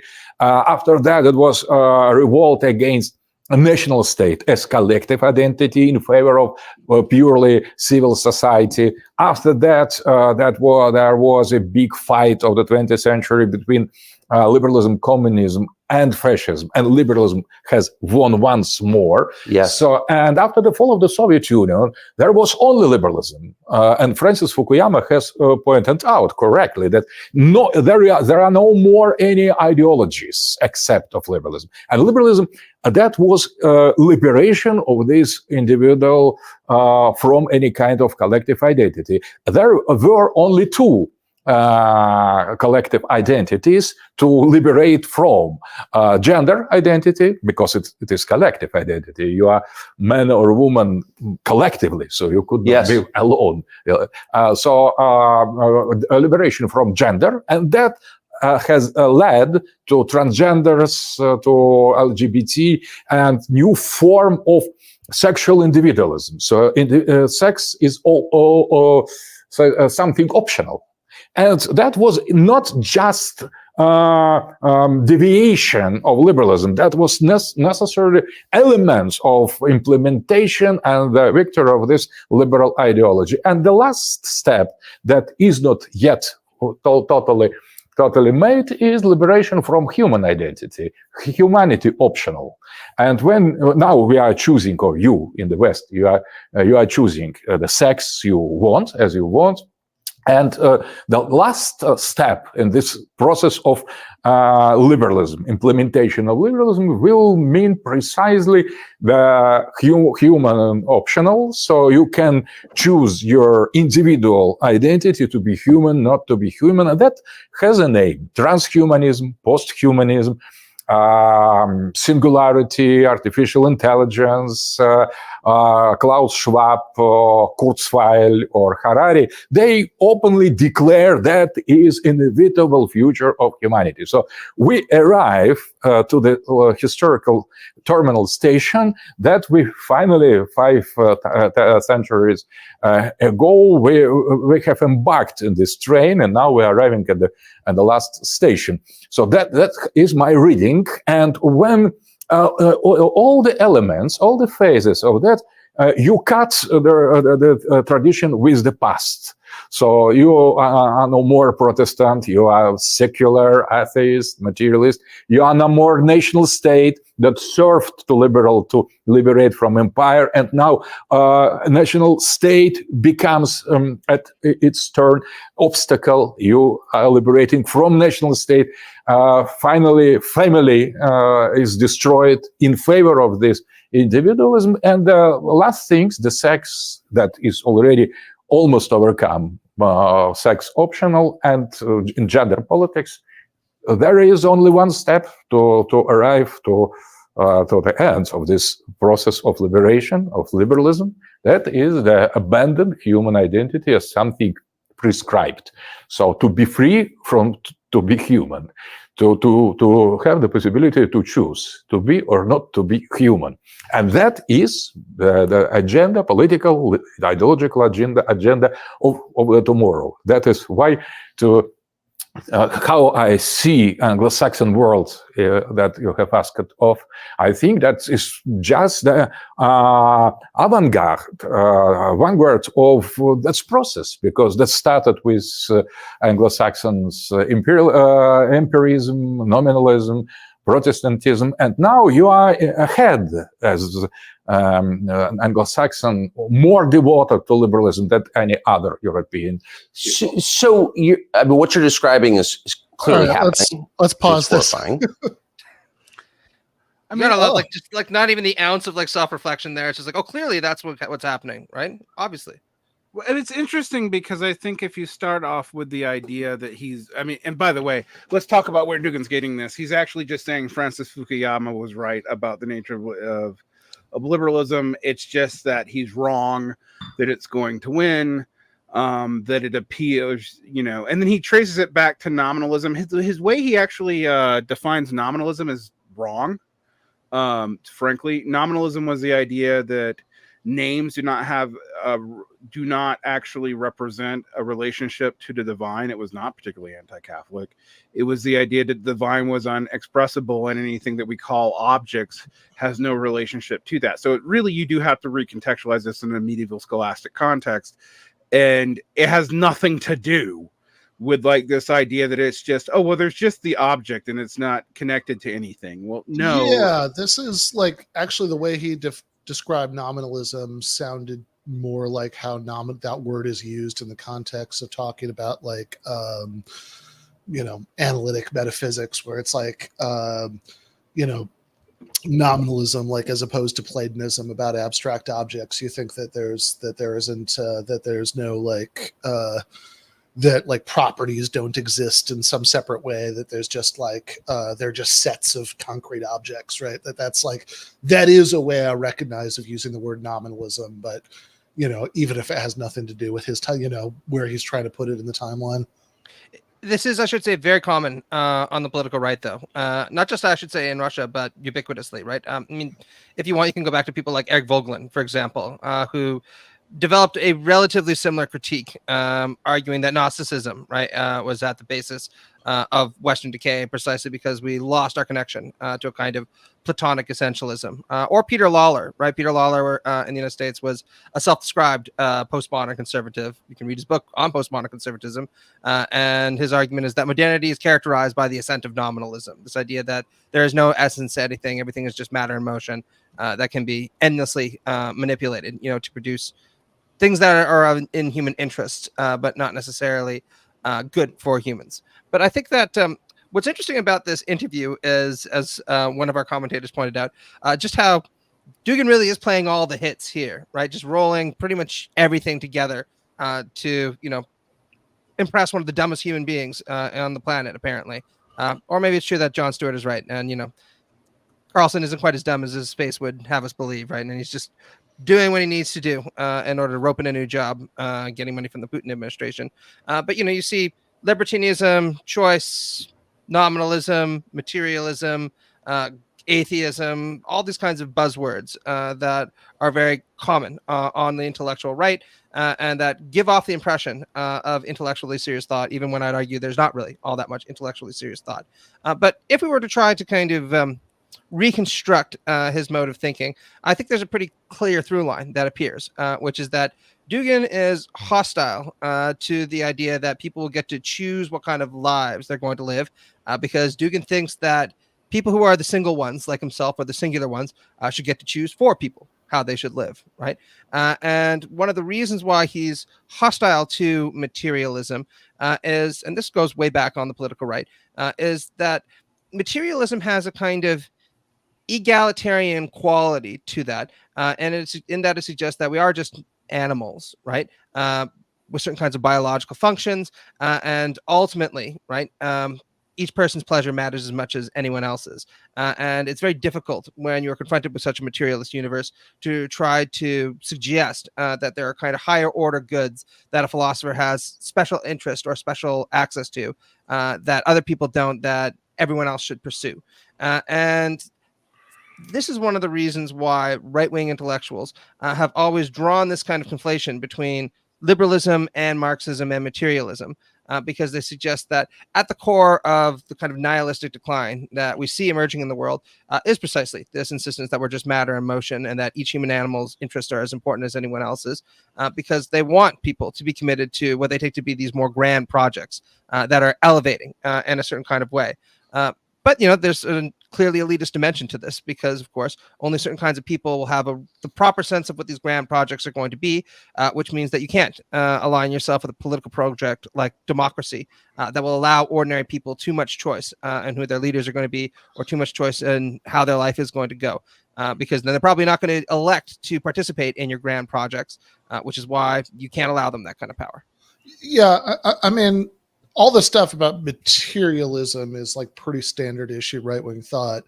The thing that, from a perspective of mostly paying attention to North American right-wingers, strikes me as fun and different here is that like how much of the blame he seems to be laying on Protestantism.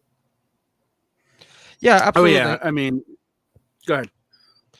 No, I was going to say, right, that's relatively new for me. Maybe Derrick will point out if he's made those kind of gestures before.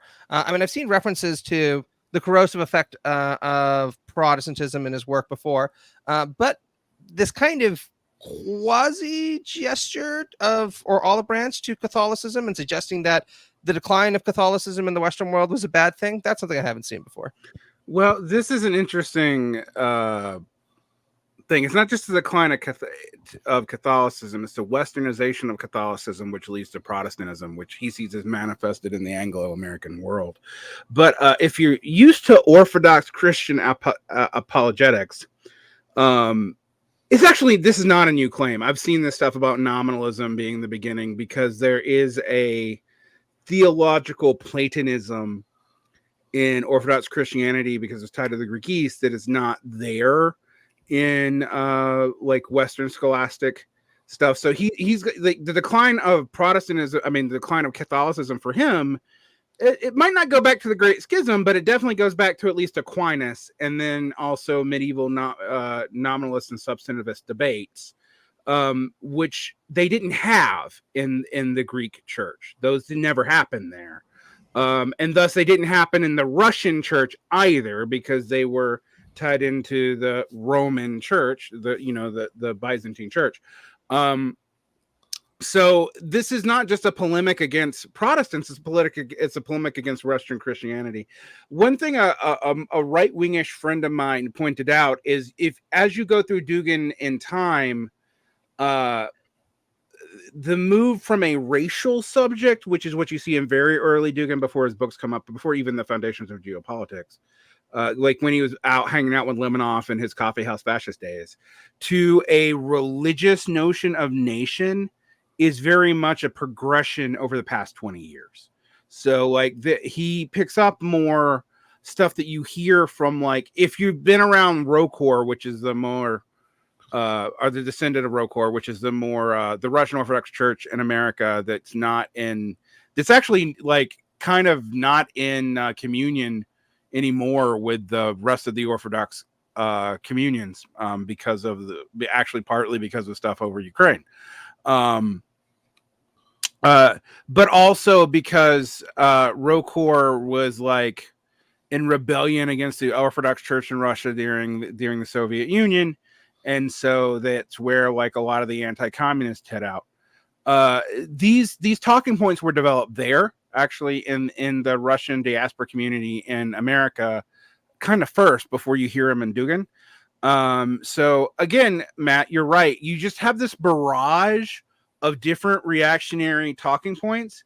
Yeah. And if you're in the Tucker world, he's blaming the nominalist and not like Western Christianity as a whole, because like, well, maybe there is a Western Christianity worth saving. It's just prior to Thomas Aquinas, and maybe it's post-schism, but it's still like 700 years ago.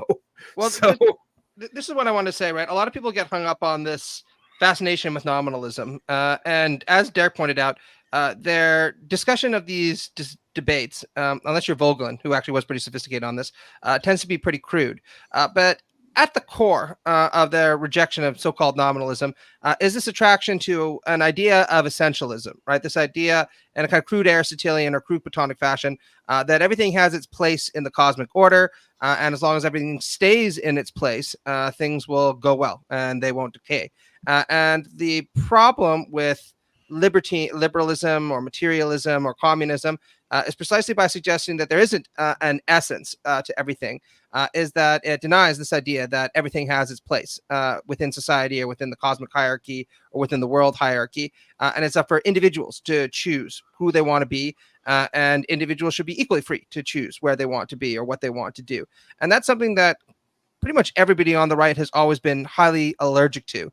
They're just not usually as militant about it as people on the far right. And so this attraction to this idea of essentialism or anti-nominalism is really this kind of yearning to return to a stratified vision of society where there will be a kind of unified order because everybody will understand who they are supposed to be, where they are supposed to be, and they won't question that all that substantially. Now, I want to be clear, what makes Dugin interesting is how, again, he's extraordinarily inconsistent on these points because other days he's not afraid to appeal to Gilles Deleuze and Michel Foucault and suggest that universalism of the sort that liberal political theorists would think was so important is absolutely inappropriate, right?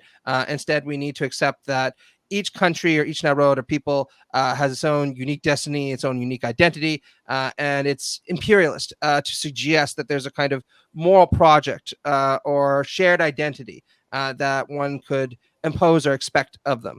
And then he'll use all kinds of post-structuralist and postmodernist techniques to try to unravel that.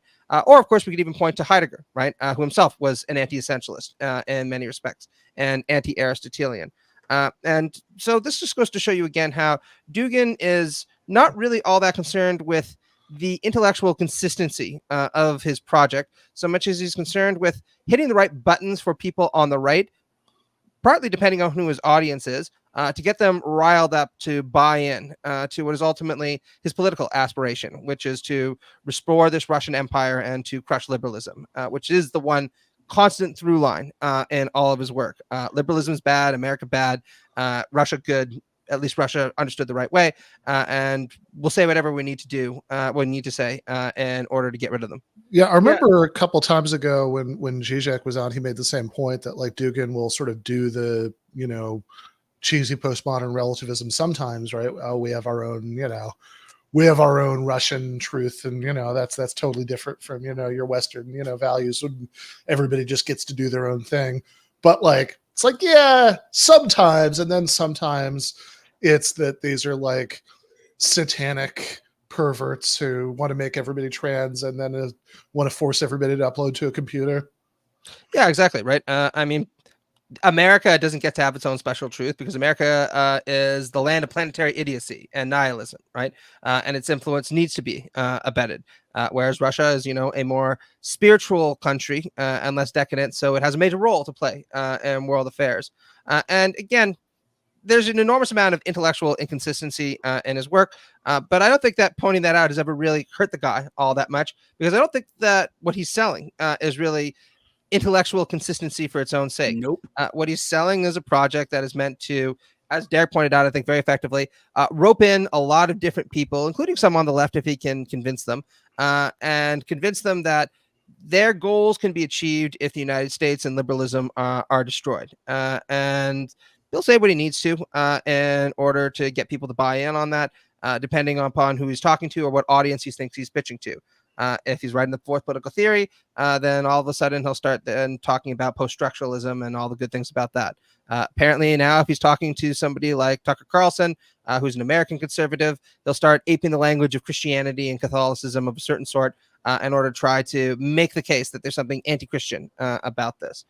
So strategic guy, there's no doubt about it. It's just very, very hard for me not to be contemptuous of somebody who so lacks intellectual and moral integrity that he's just willing to say whatever kind of bullshit he needs to in order to get what he wants. Because for somebody who claims to be a Heideggerian or a Platonist, I can't think of any greater sin than that. Yeah, well, also claiming to be both a Heideggerian and a Platonist is a crazy assertion in and of itself. But I mean, like there's an if you read Fourth Political Theory, there's an anti-essentialism in the book where he talks about like embracing the Dasein. So every nation chooses to embrace itself. This is a Heideggerian thing where like ultimately the nation is self-constructed. Once you construct the nation, your will subordinate to it, but it's your authenticity that ties you to it, whatever, throw Adorno's jargon of authenticity at that book's face. Nonetheless, that's what it is. It's like you by choosing to build the German nation are subordinating yourself to its spirit, but it's still an existential, non-essential choice you made for Heidegger. And for political theory, Dugin really 2 whole chapters are devoted to that. When you read Political Platonism, or what he's saying here, it's talking about the essence of nations and their national essences and national characters in a way that's much more similar to, say, de Maistre, who talks about this. Like, well, God broke up humanity, so I've never met a human. I met a German, I met a Frenchman, etc. So and this tension I want to like point out is universal on the Christian right.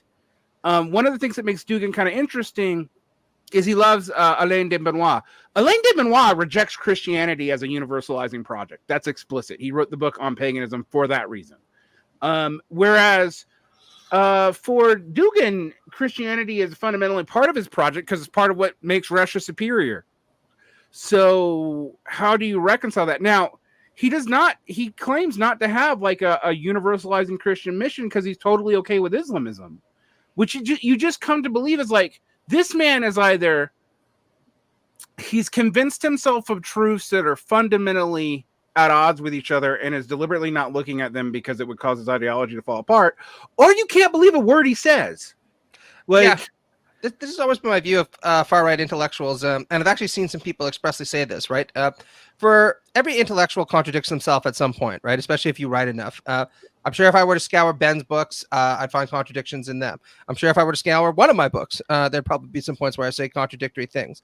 But what's interesting about the far right is how most of us who belong to the tradition of, let's call it Western rationalism, see contradiction as something to be avoided, or if you're a certain kind of Hegelian, to be sublated, right? But one way or another, it's problematic and it has to be thought through. The far right is much more willing to embrace contradiction as a sign of profundity, right? To almost bastardize that old Walt Whitman quote, do I contradict myself? Well, I contain multiplicities within myself.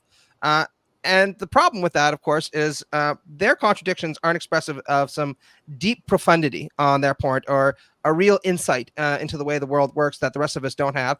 It's a symptom of the fact that they'll just say, as Derrick pointed out, anything that they fucking want at any given time in order to obtain their objectives. And if somebody calls them out on it later on, then they'll just switch gears and go to another motif.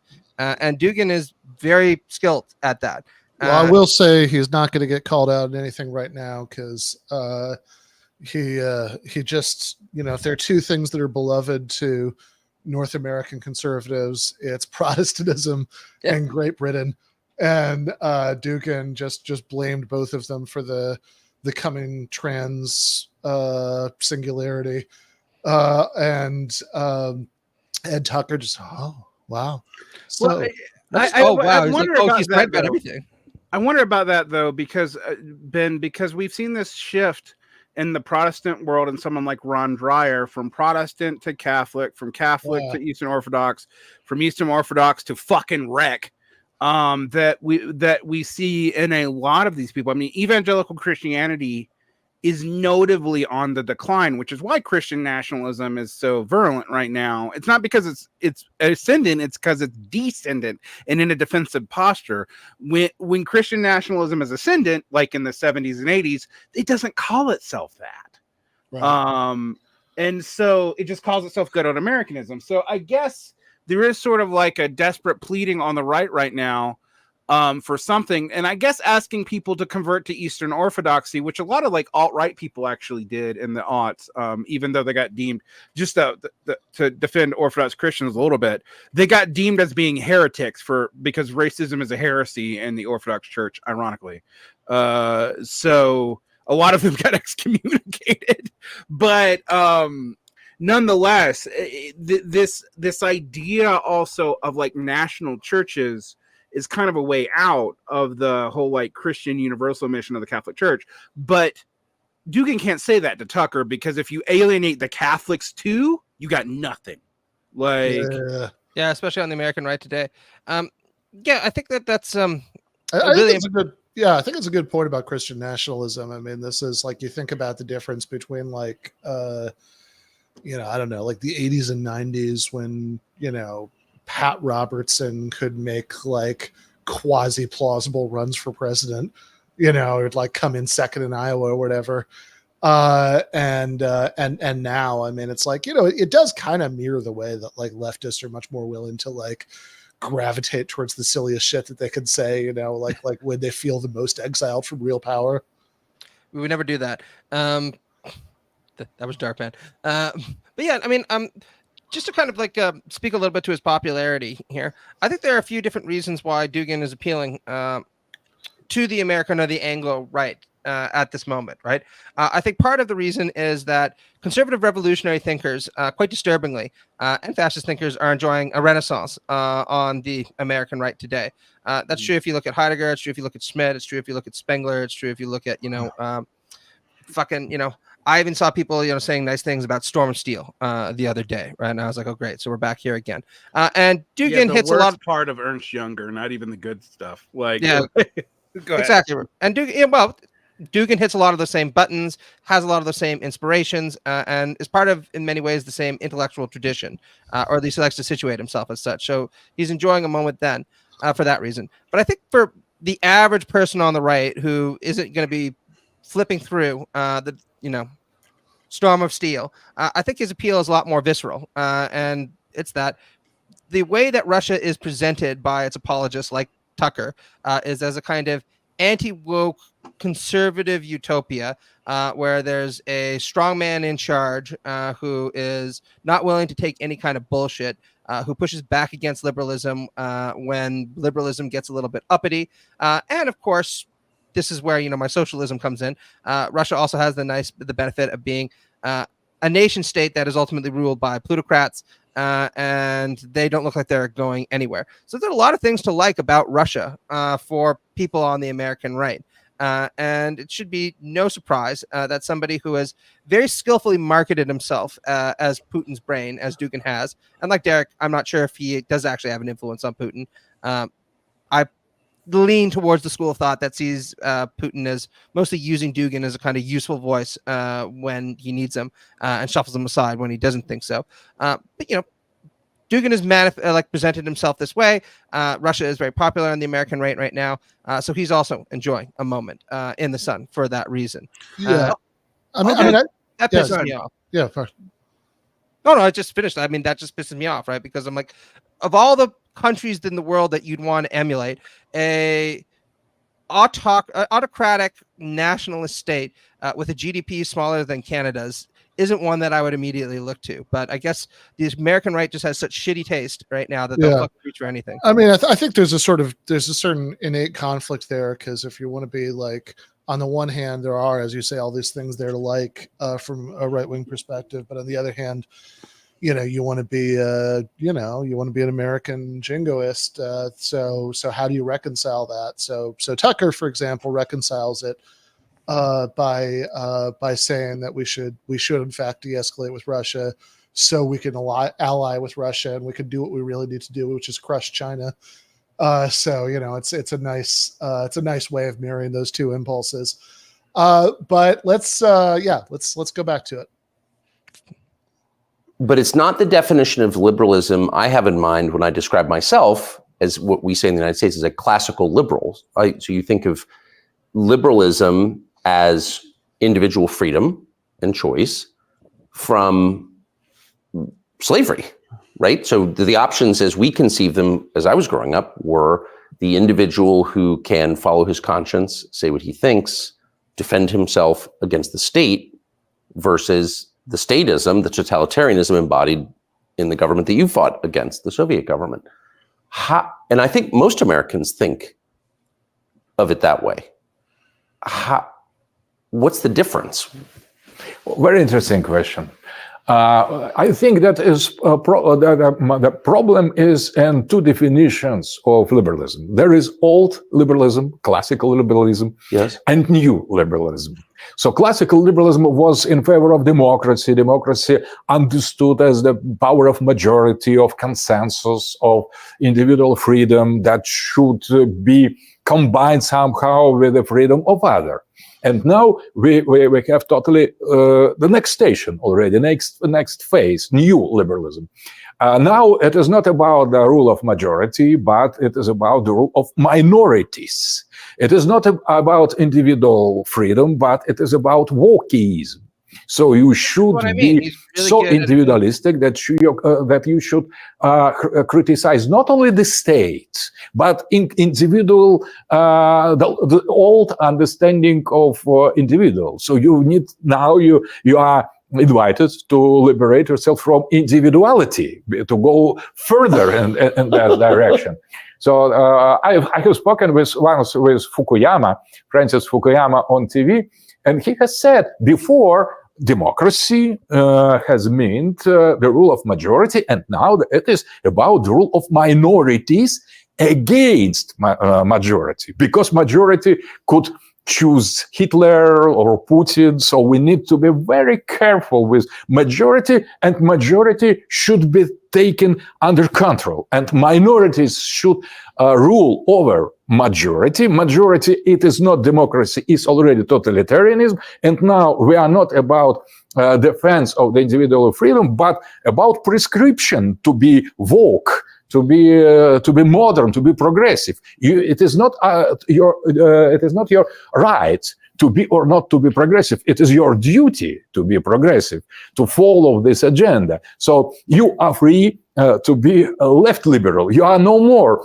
is free enough to be a right liberal. You should be left liberal, and that is a kind of duty. It is prescription. So liberalism fought during its history against any kind of prescription, and now it at its turn became totalitarian, prescriptive, not free as it was in some. And do you believe that was inevitable? That process that was always going to happen? I think that is, I perceive here a kind of logic. So a kind of logic that is not just perversion or deviation.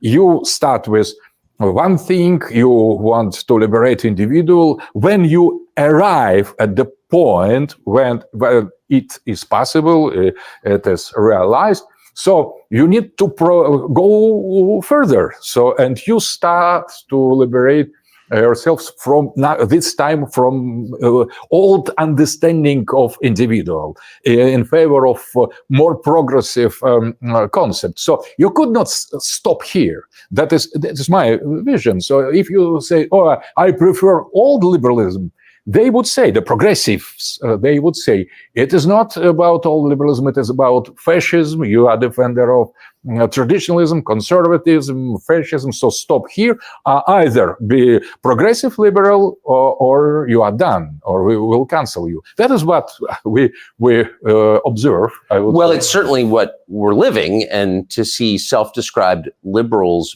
ban your book, which is not a manual for bomb making or invading Ukraine. It's a, these are philosophical works.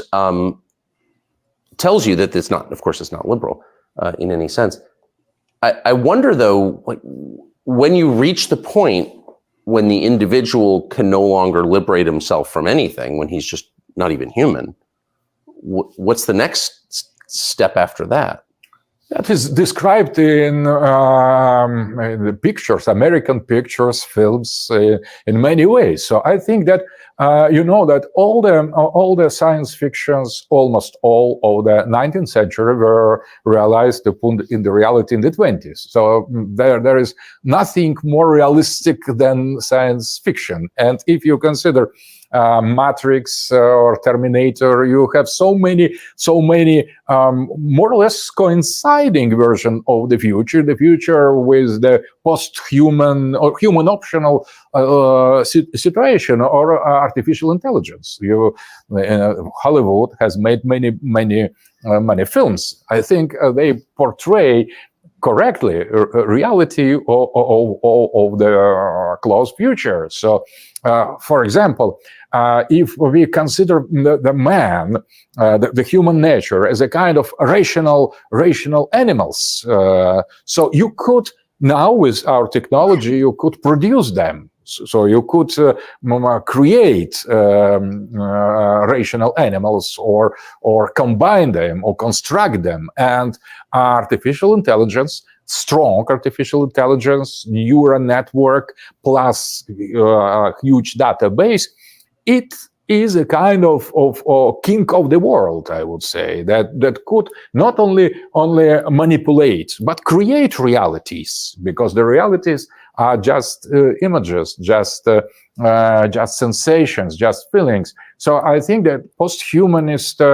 futurism is a kind of not only realistical description of the very possible and probable future, but as well a kind of political manifest. So it is not, that is kind of visual thinking. And the fact that you have no bright traditional future described in the films. I don't know any movie of the future in the West made about return to traditional life, the prosperity, the families with many children. Everything is quite in shadow, quite black. So if you're used to paint everything black, and the future especially, so this black future once arrives. And I think that is the fact, the same fact that we have no other option, either Matrix or artificial intelligence or something, or a Terminator. So the choice is already outside of the limits of humanity, and that is not just fantasy, I think.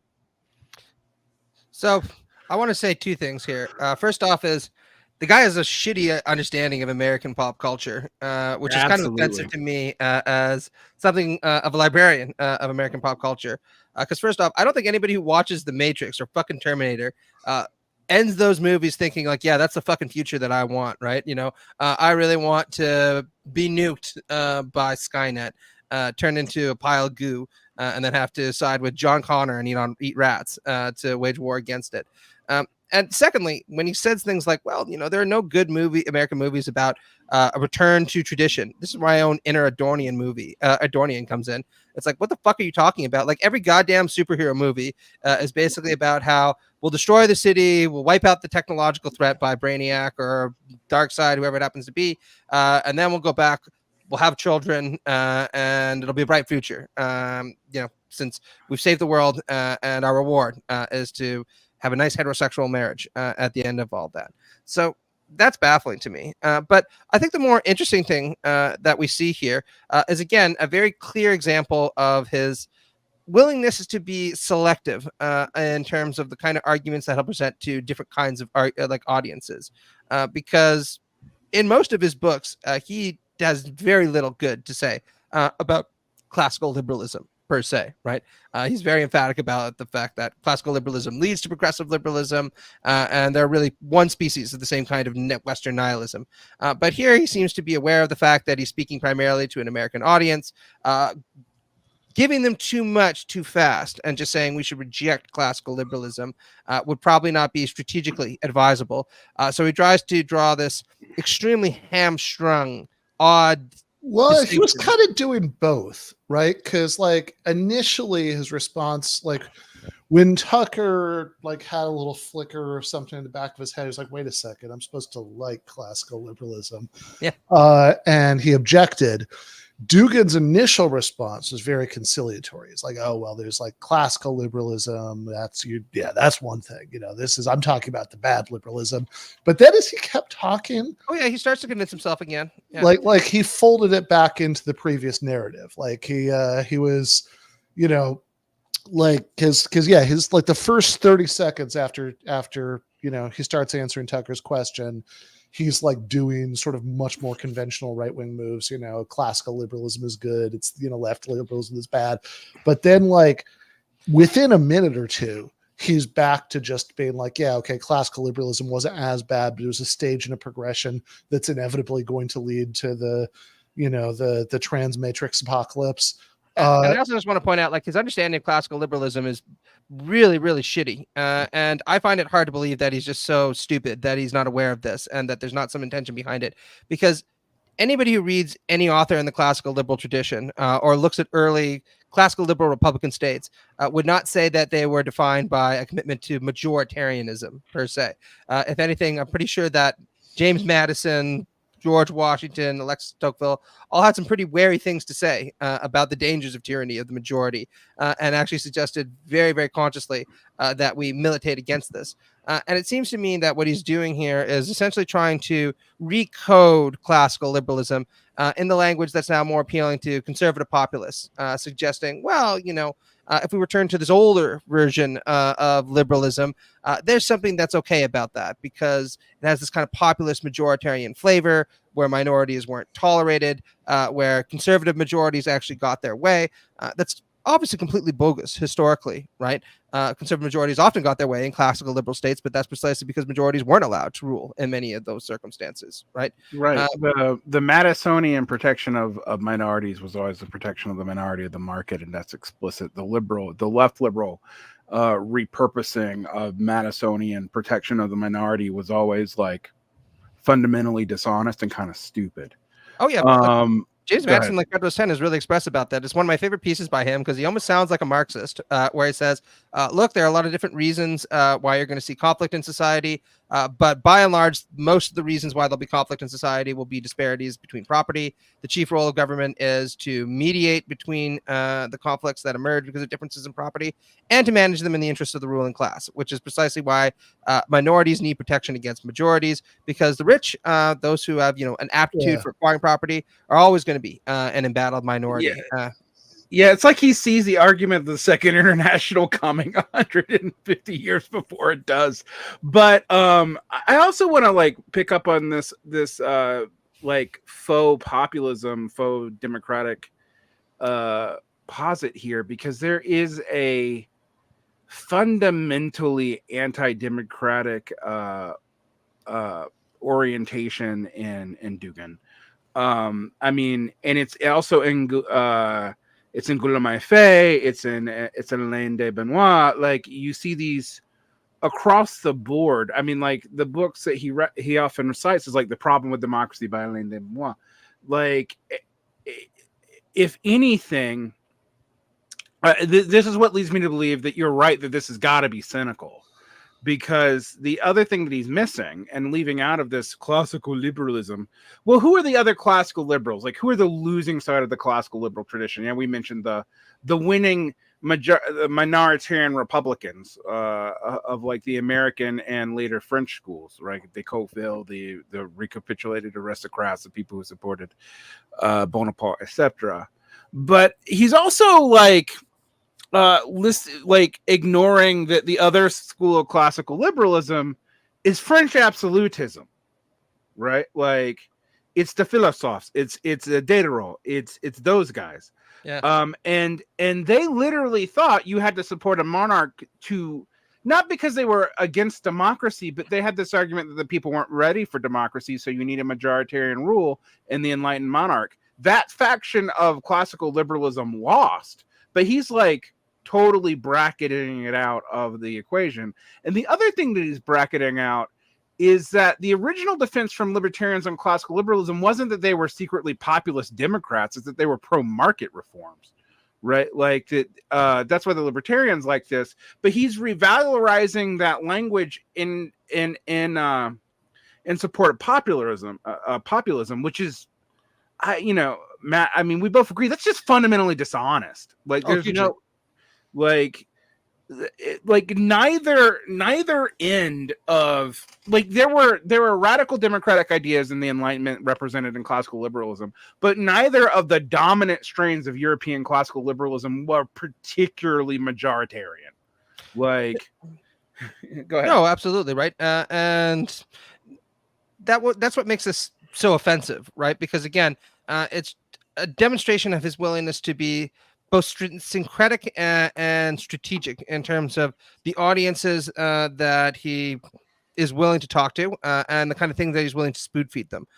If you were listening to Dugin talk to somebody on the far right, I've no doubt that he would speak in a way that's a lot more in keeping with what Ben was talking about, right? Just saying, no difference between classical liberalism, progressive liberalism. They're just one derivation in a long chain of Western nihilism. Heidegger has taught us that, and we need to reject the whole rotten structure. But here he's talking to Tucker. He knows he's speaking to an American audience, and he's pretty clearly aware of the fact that if you were to just say we reject classical liberalism or you should reject the ideology of the founders, that wouldn't play well with this audience.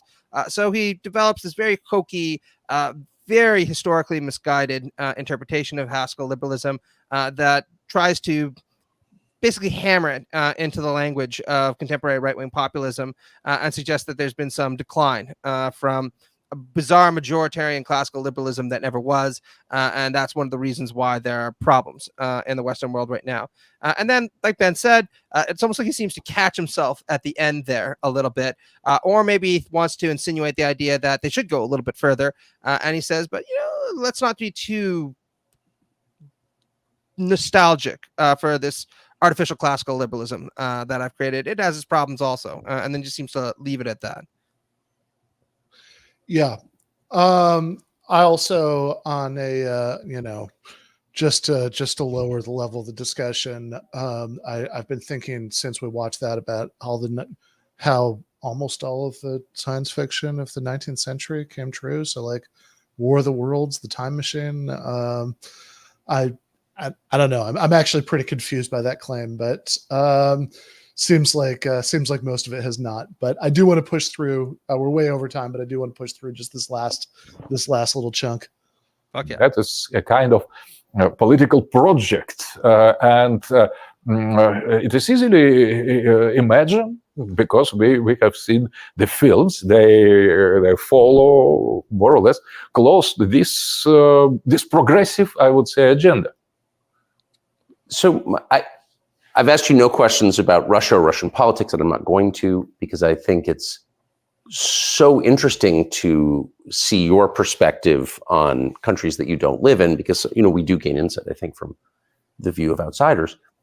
My last question to you is, how do you explain this phenomenon I have noticed where for over 70 years, a group of people in the West and the United States, liberals, effectively defended the Soviet system and Stalinism, and many personally participated in Stalinism, spied for Stalin, supported him in our media. In the year 2000, and they loved Boris Yeltsin because he was drunk, but in the year 2000, leadership of this country changed and Russia became their main enemy. So after 80 odd years of defending Russia, they hated Russia. What was that? Why the change? I think that first of all, Putin is traditional leader. So Putin, when he came to power, from the very beginning, he started to extract our country, the Russia, from the global influence. So he started to contradict to global progressist agenda. And these people who supported Soviet Union, they were progressists, and they are now progressists. So they have felt that now they were dealing with someone who doesn't share this progressist agenda, and who tried, and with success, to restore traditional values, sovereignty of the state, Christianity, traditional family. That wasn't evident from the beginning, from outside. But when Putin insisted more and more on this traditional agenda, I would say, on the particularity and speciality of the Russian civilization as some special type of world vision that had and has now very little similarities with the progressist ideals. So I think that they have discovered, they have identified in Putin precisely what Putin is. So he is a kind of leader, political leader, defending traditional values. So only recently, 1 year ago, Putin has made a decree of the political defense of traditional values. That was turning point, I would say. But observers from the progressive camp in the West, I think they have understood that from the beginning of his rule correctly. So this hatred is not just casual, something casual or some mood. It is not. It's not casual. It's very serious. So it's metaphysical. So if your main task and main goal is to destroy traditional value, traditional family, traditional states, traditional relations, traditional beliefs, and someone on that with the nuclear weapon, that is not smallest, the least, but the last but not least arguments. Someone with nuclear weapon to stand strong, defending traditional value, you are going to abolish. I think they have some basis for this Russophobia and the hatred for Putin. So it is not just by the chance. It's not some irrational change from Sovietophilia to Russia phobia. It's something deeper, I would say. It's my guess. It's clearly something deeper. We felt it was important for your ideas to get an airing in English in the United States, simply because we believe in the open airing of ideas. I guess we're liberals that way. So we're grateful that you took the time. Mr. Dugin, thanks. Thank you very much. Yeah. I really, as our friend Jeremy was pointing out in the chat, I'm really curious who he has in mind, who all of these Westerners were, who all love those Western progressives, who are advocates of American imperialism against Russia and against the rest of the world, right? Yeah, who loved Stalin and spied for the Soviet Union, but also loved Yeltsin because he was drunk. Like, I mean, I find that an endearing thing about him to some extent. Well, sure. I mean, it's definitely the most endearing thing about Yeltsin, but I don't particularly like Yeltsin. I'm really curious about who these people were who were like communist fellow travelers who also loved Boris Yeltsin.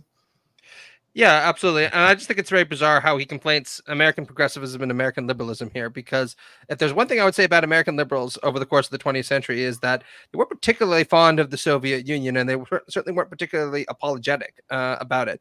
And that includes even left liberals, like, say, Lyndon Johnson, right? Or John F. Kennedy, who are famously in favor of escalating, in many instances, the war or the Cold War. I mean, like Harry Truman, like instituted the loyalty oaths. Kennedy brought the world to the brink of annihilation over Soviet missiles in Cuba. LBJ, definitely killed a few million communists in Vietnam. This is like, American mainstream liberalism's, was not, if you have a view of history where American mainstream liberalism was fundamentally friendly to both communism and Yeltsin, it's surprising. Also, incidentally, right? Like, this is, really what he could have brought up is that early Putin, there was like lots of American foreign policy that actually was, obviously there were like these larger conflicts about NATO expansion and all that stuff, but I think there was a much more ambiguous relationship for a long time. George W. Bush famously said he'd looked into Putin's soul, and he looked into his eyes and he saw that he was a good guy. And he's such a good guy that's why his political opponents just keep seeming to kill himself out of guilt, obviously, right? Yeah, for opposing him. Yeah, and really also, we've like Tucker's presentation of that history as if it's just like, all these pro-Soviet but also pro-Yeltsin liberals suddenly decided when Putin came up that they hated him. It's like, worth remembering, just because everybody else seems to have forgotten this, that it was, Obama era Republicans, one of their big foreign policy critiques of the Obama era Dems was they were too soft on Russia. Oh yeah, this is again where you see that he has a very minimal understanding of American politics, and it almost reminded me a bit of your debate with Curtis Yarvin, Ben, from a couple of years ago that people can go check out, because Yarvin also drew this very bizarre and very ahistorical kind of symmetry between liberals and progressives, which makes a certain amount of sense if you're far right enough that they all look the same, but if you aren't, on the far right, these distinctions between progressives and liberals, or the left and liberals, is actually fairly important, right? And I say that as somebody who advocates for liberal socialism, right? So American liberals, by and large, it'd be very hard to make the case that they were pro-Soviet in any meaningful sense. If anything, they were quite militantly anti-Soviet throughout much of American history.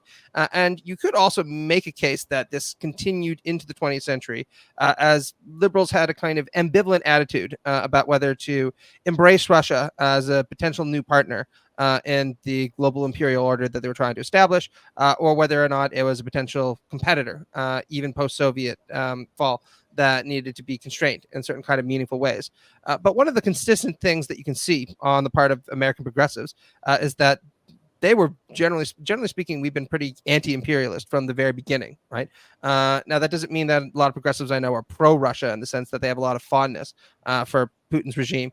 But I think you could scour the left and you'd find very, very few people who would say things like, we need to use American military and cultural and economic power to try to, say, advance NATO further eastward to try to block Putin in because he's mistreating the LGBTQ community, right? I can't think of anybody on the American left who holds that kind of viewpoint. I can think of a couple, but by and large, I get your point. Yeah, that's those are relatively eccentric combinations of views, your anarcho-NATOism and whatnot.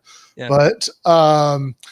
But yeah, I think that there's certainly a lot of there's certainly a lot of anti-interventionism on the left, as there should be, but it's just, I don't know. This is just so funny, and I guess this is what Tucker does. Right?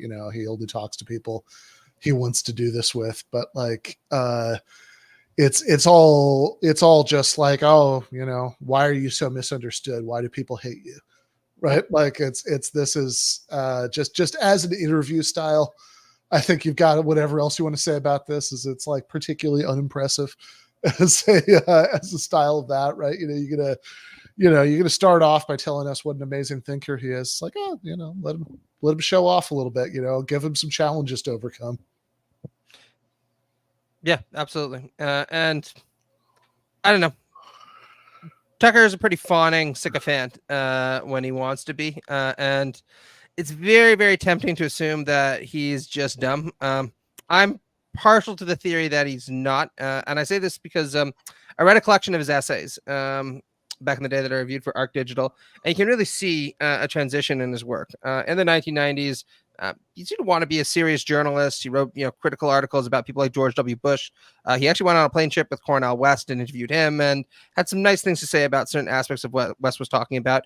And he also did other kind of more gonzo journalism stuff about things like the guy who made potato cannons, right?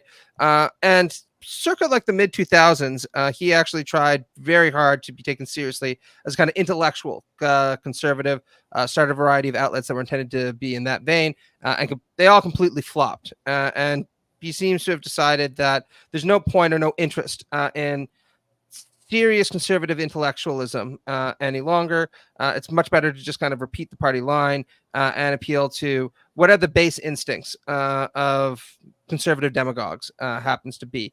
And this is an interesting kind of third transition on his part because you still see the populism and the lack of intellectual seriousness on the part of Tucker. But at the same time, he's trying to popularize the ideas of certain right-wing intellectuals by introducing them to a mass audience. And I have to say that of all the Tuckers that we've seen, Tucker trying to be a serious intellectual, Tucker trying to be, somebody who moans about how M&Ms don't even turn him on any longer, and now the Tucker who's sitting there trying to be an apologist for Dugin, this has to be my least favorite Tucker, and I didn't like any of the ones that came before either. Yeah, I would say we have to consider Tucker to be kind of knowing what he's doing because he actually, for example, said that conspiracy mongering was a sign of a decline of consensus and a breakdown. He said this in a debate with Eric Alterman in 2006. He actually cited the effects of conspiracy mongering in the Egyptian polity in regards to Mubarak, and yet we've seen him do it explicitly after 2015. Which seems to me like he knows damn well what he's doing. And people who like posit him, and this has always been his sort of shindig, if people remember him as like I know it's been forever since Tucker became like the bête noire of the left liberals, but in the aughts, people may remember that Tucker was a left liberal after he was shamed by Jon Stewart, who kind of made good and became a critic of the Bush administration.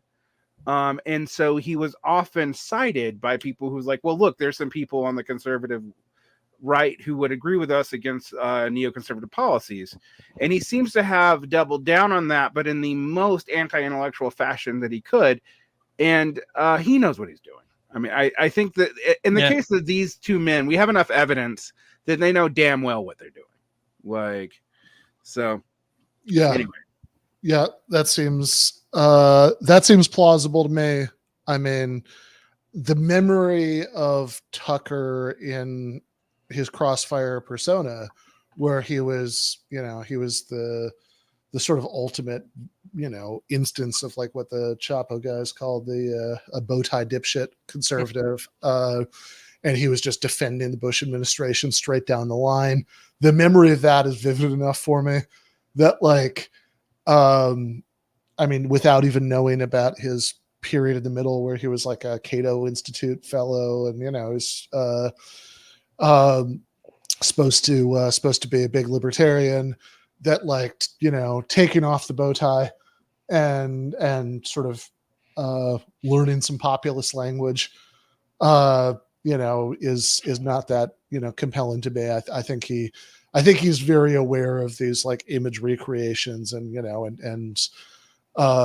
he's fairly strategic about them, but all right. He's got to earn money to buy all those M&M packets, right? Yeah. The M&Ms presumably he's sincere about, but in any case, Thank you so much, guys. This was fun. I know that on Varn's channel, there's some weird YouTube shenanigans going on right now. So I hope everything gets sorted out there. But in any case, this was good. If not that I would recommend anybody, necessarily spend with their time the way I've chosen to right now. But if you are going to watch Dugin, this is definitely the company to do it in. So thanks again. We're going to go in about 3 to 4 minutes because I need to run my dog out to pee. We are going to go to the post game with friend Jason Myles. So I will see people then. Left is best. That's best.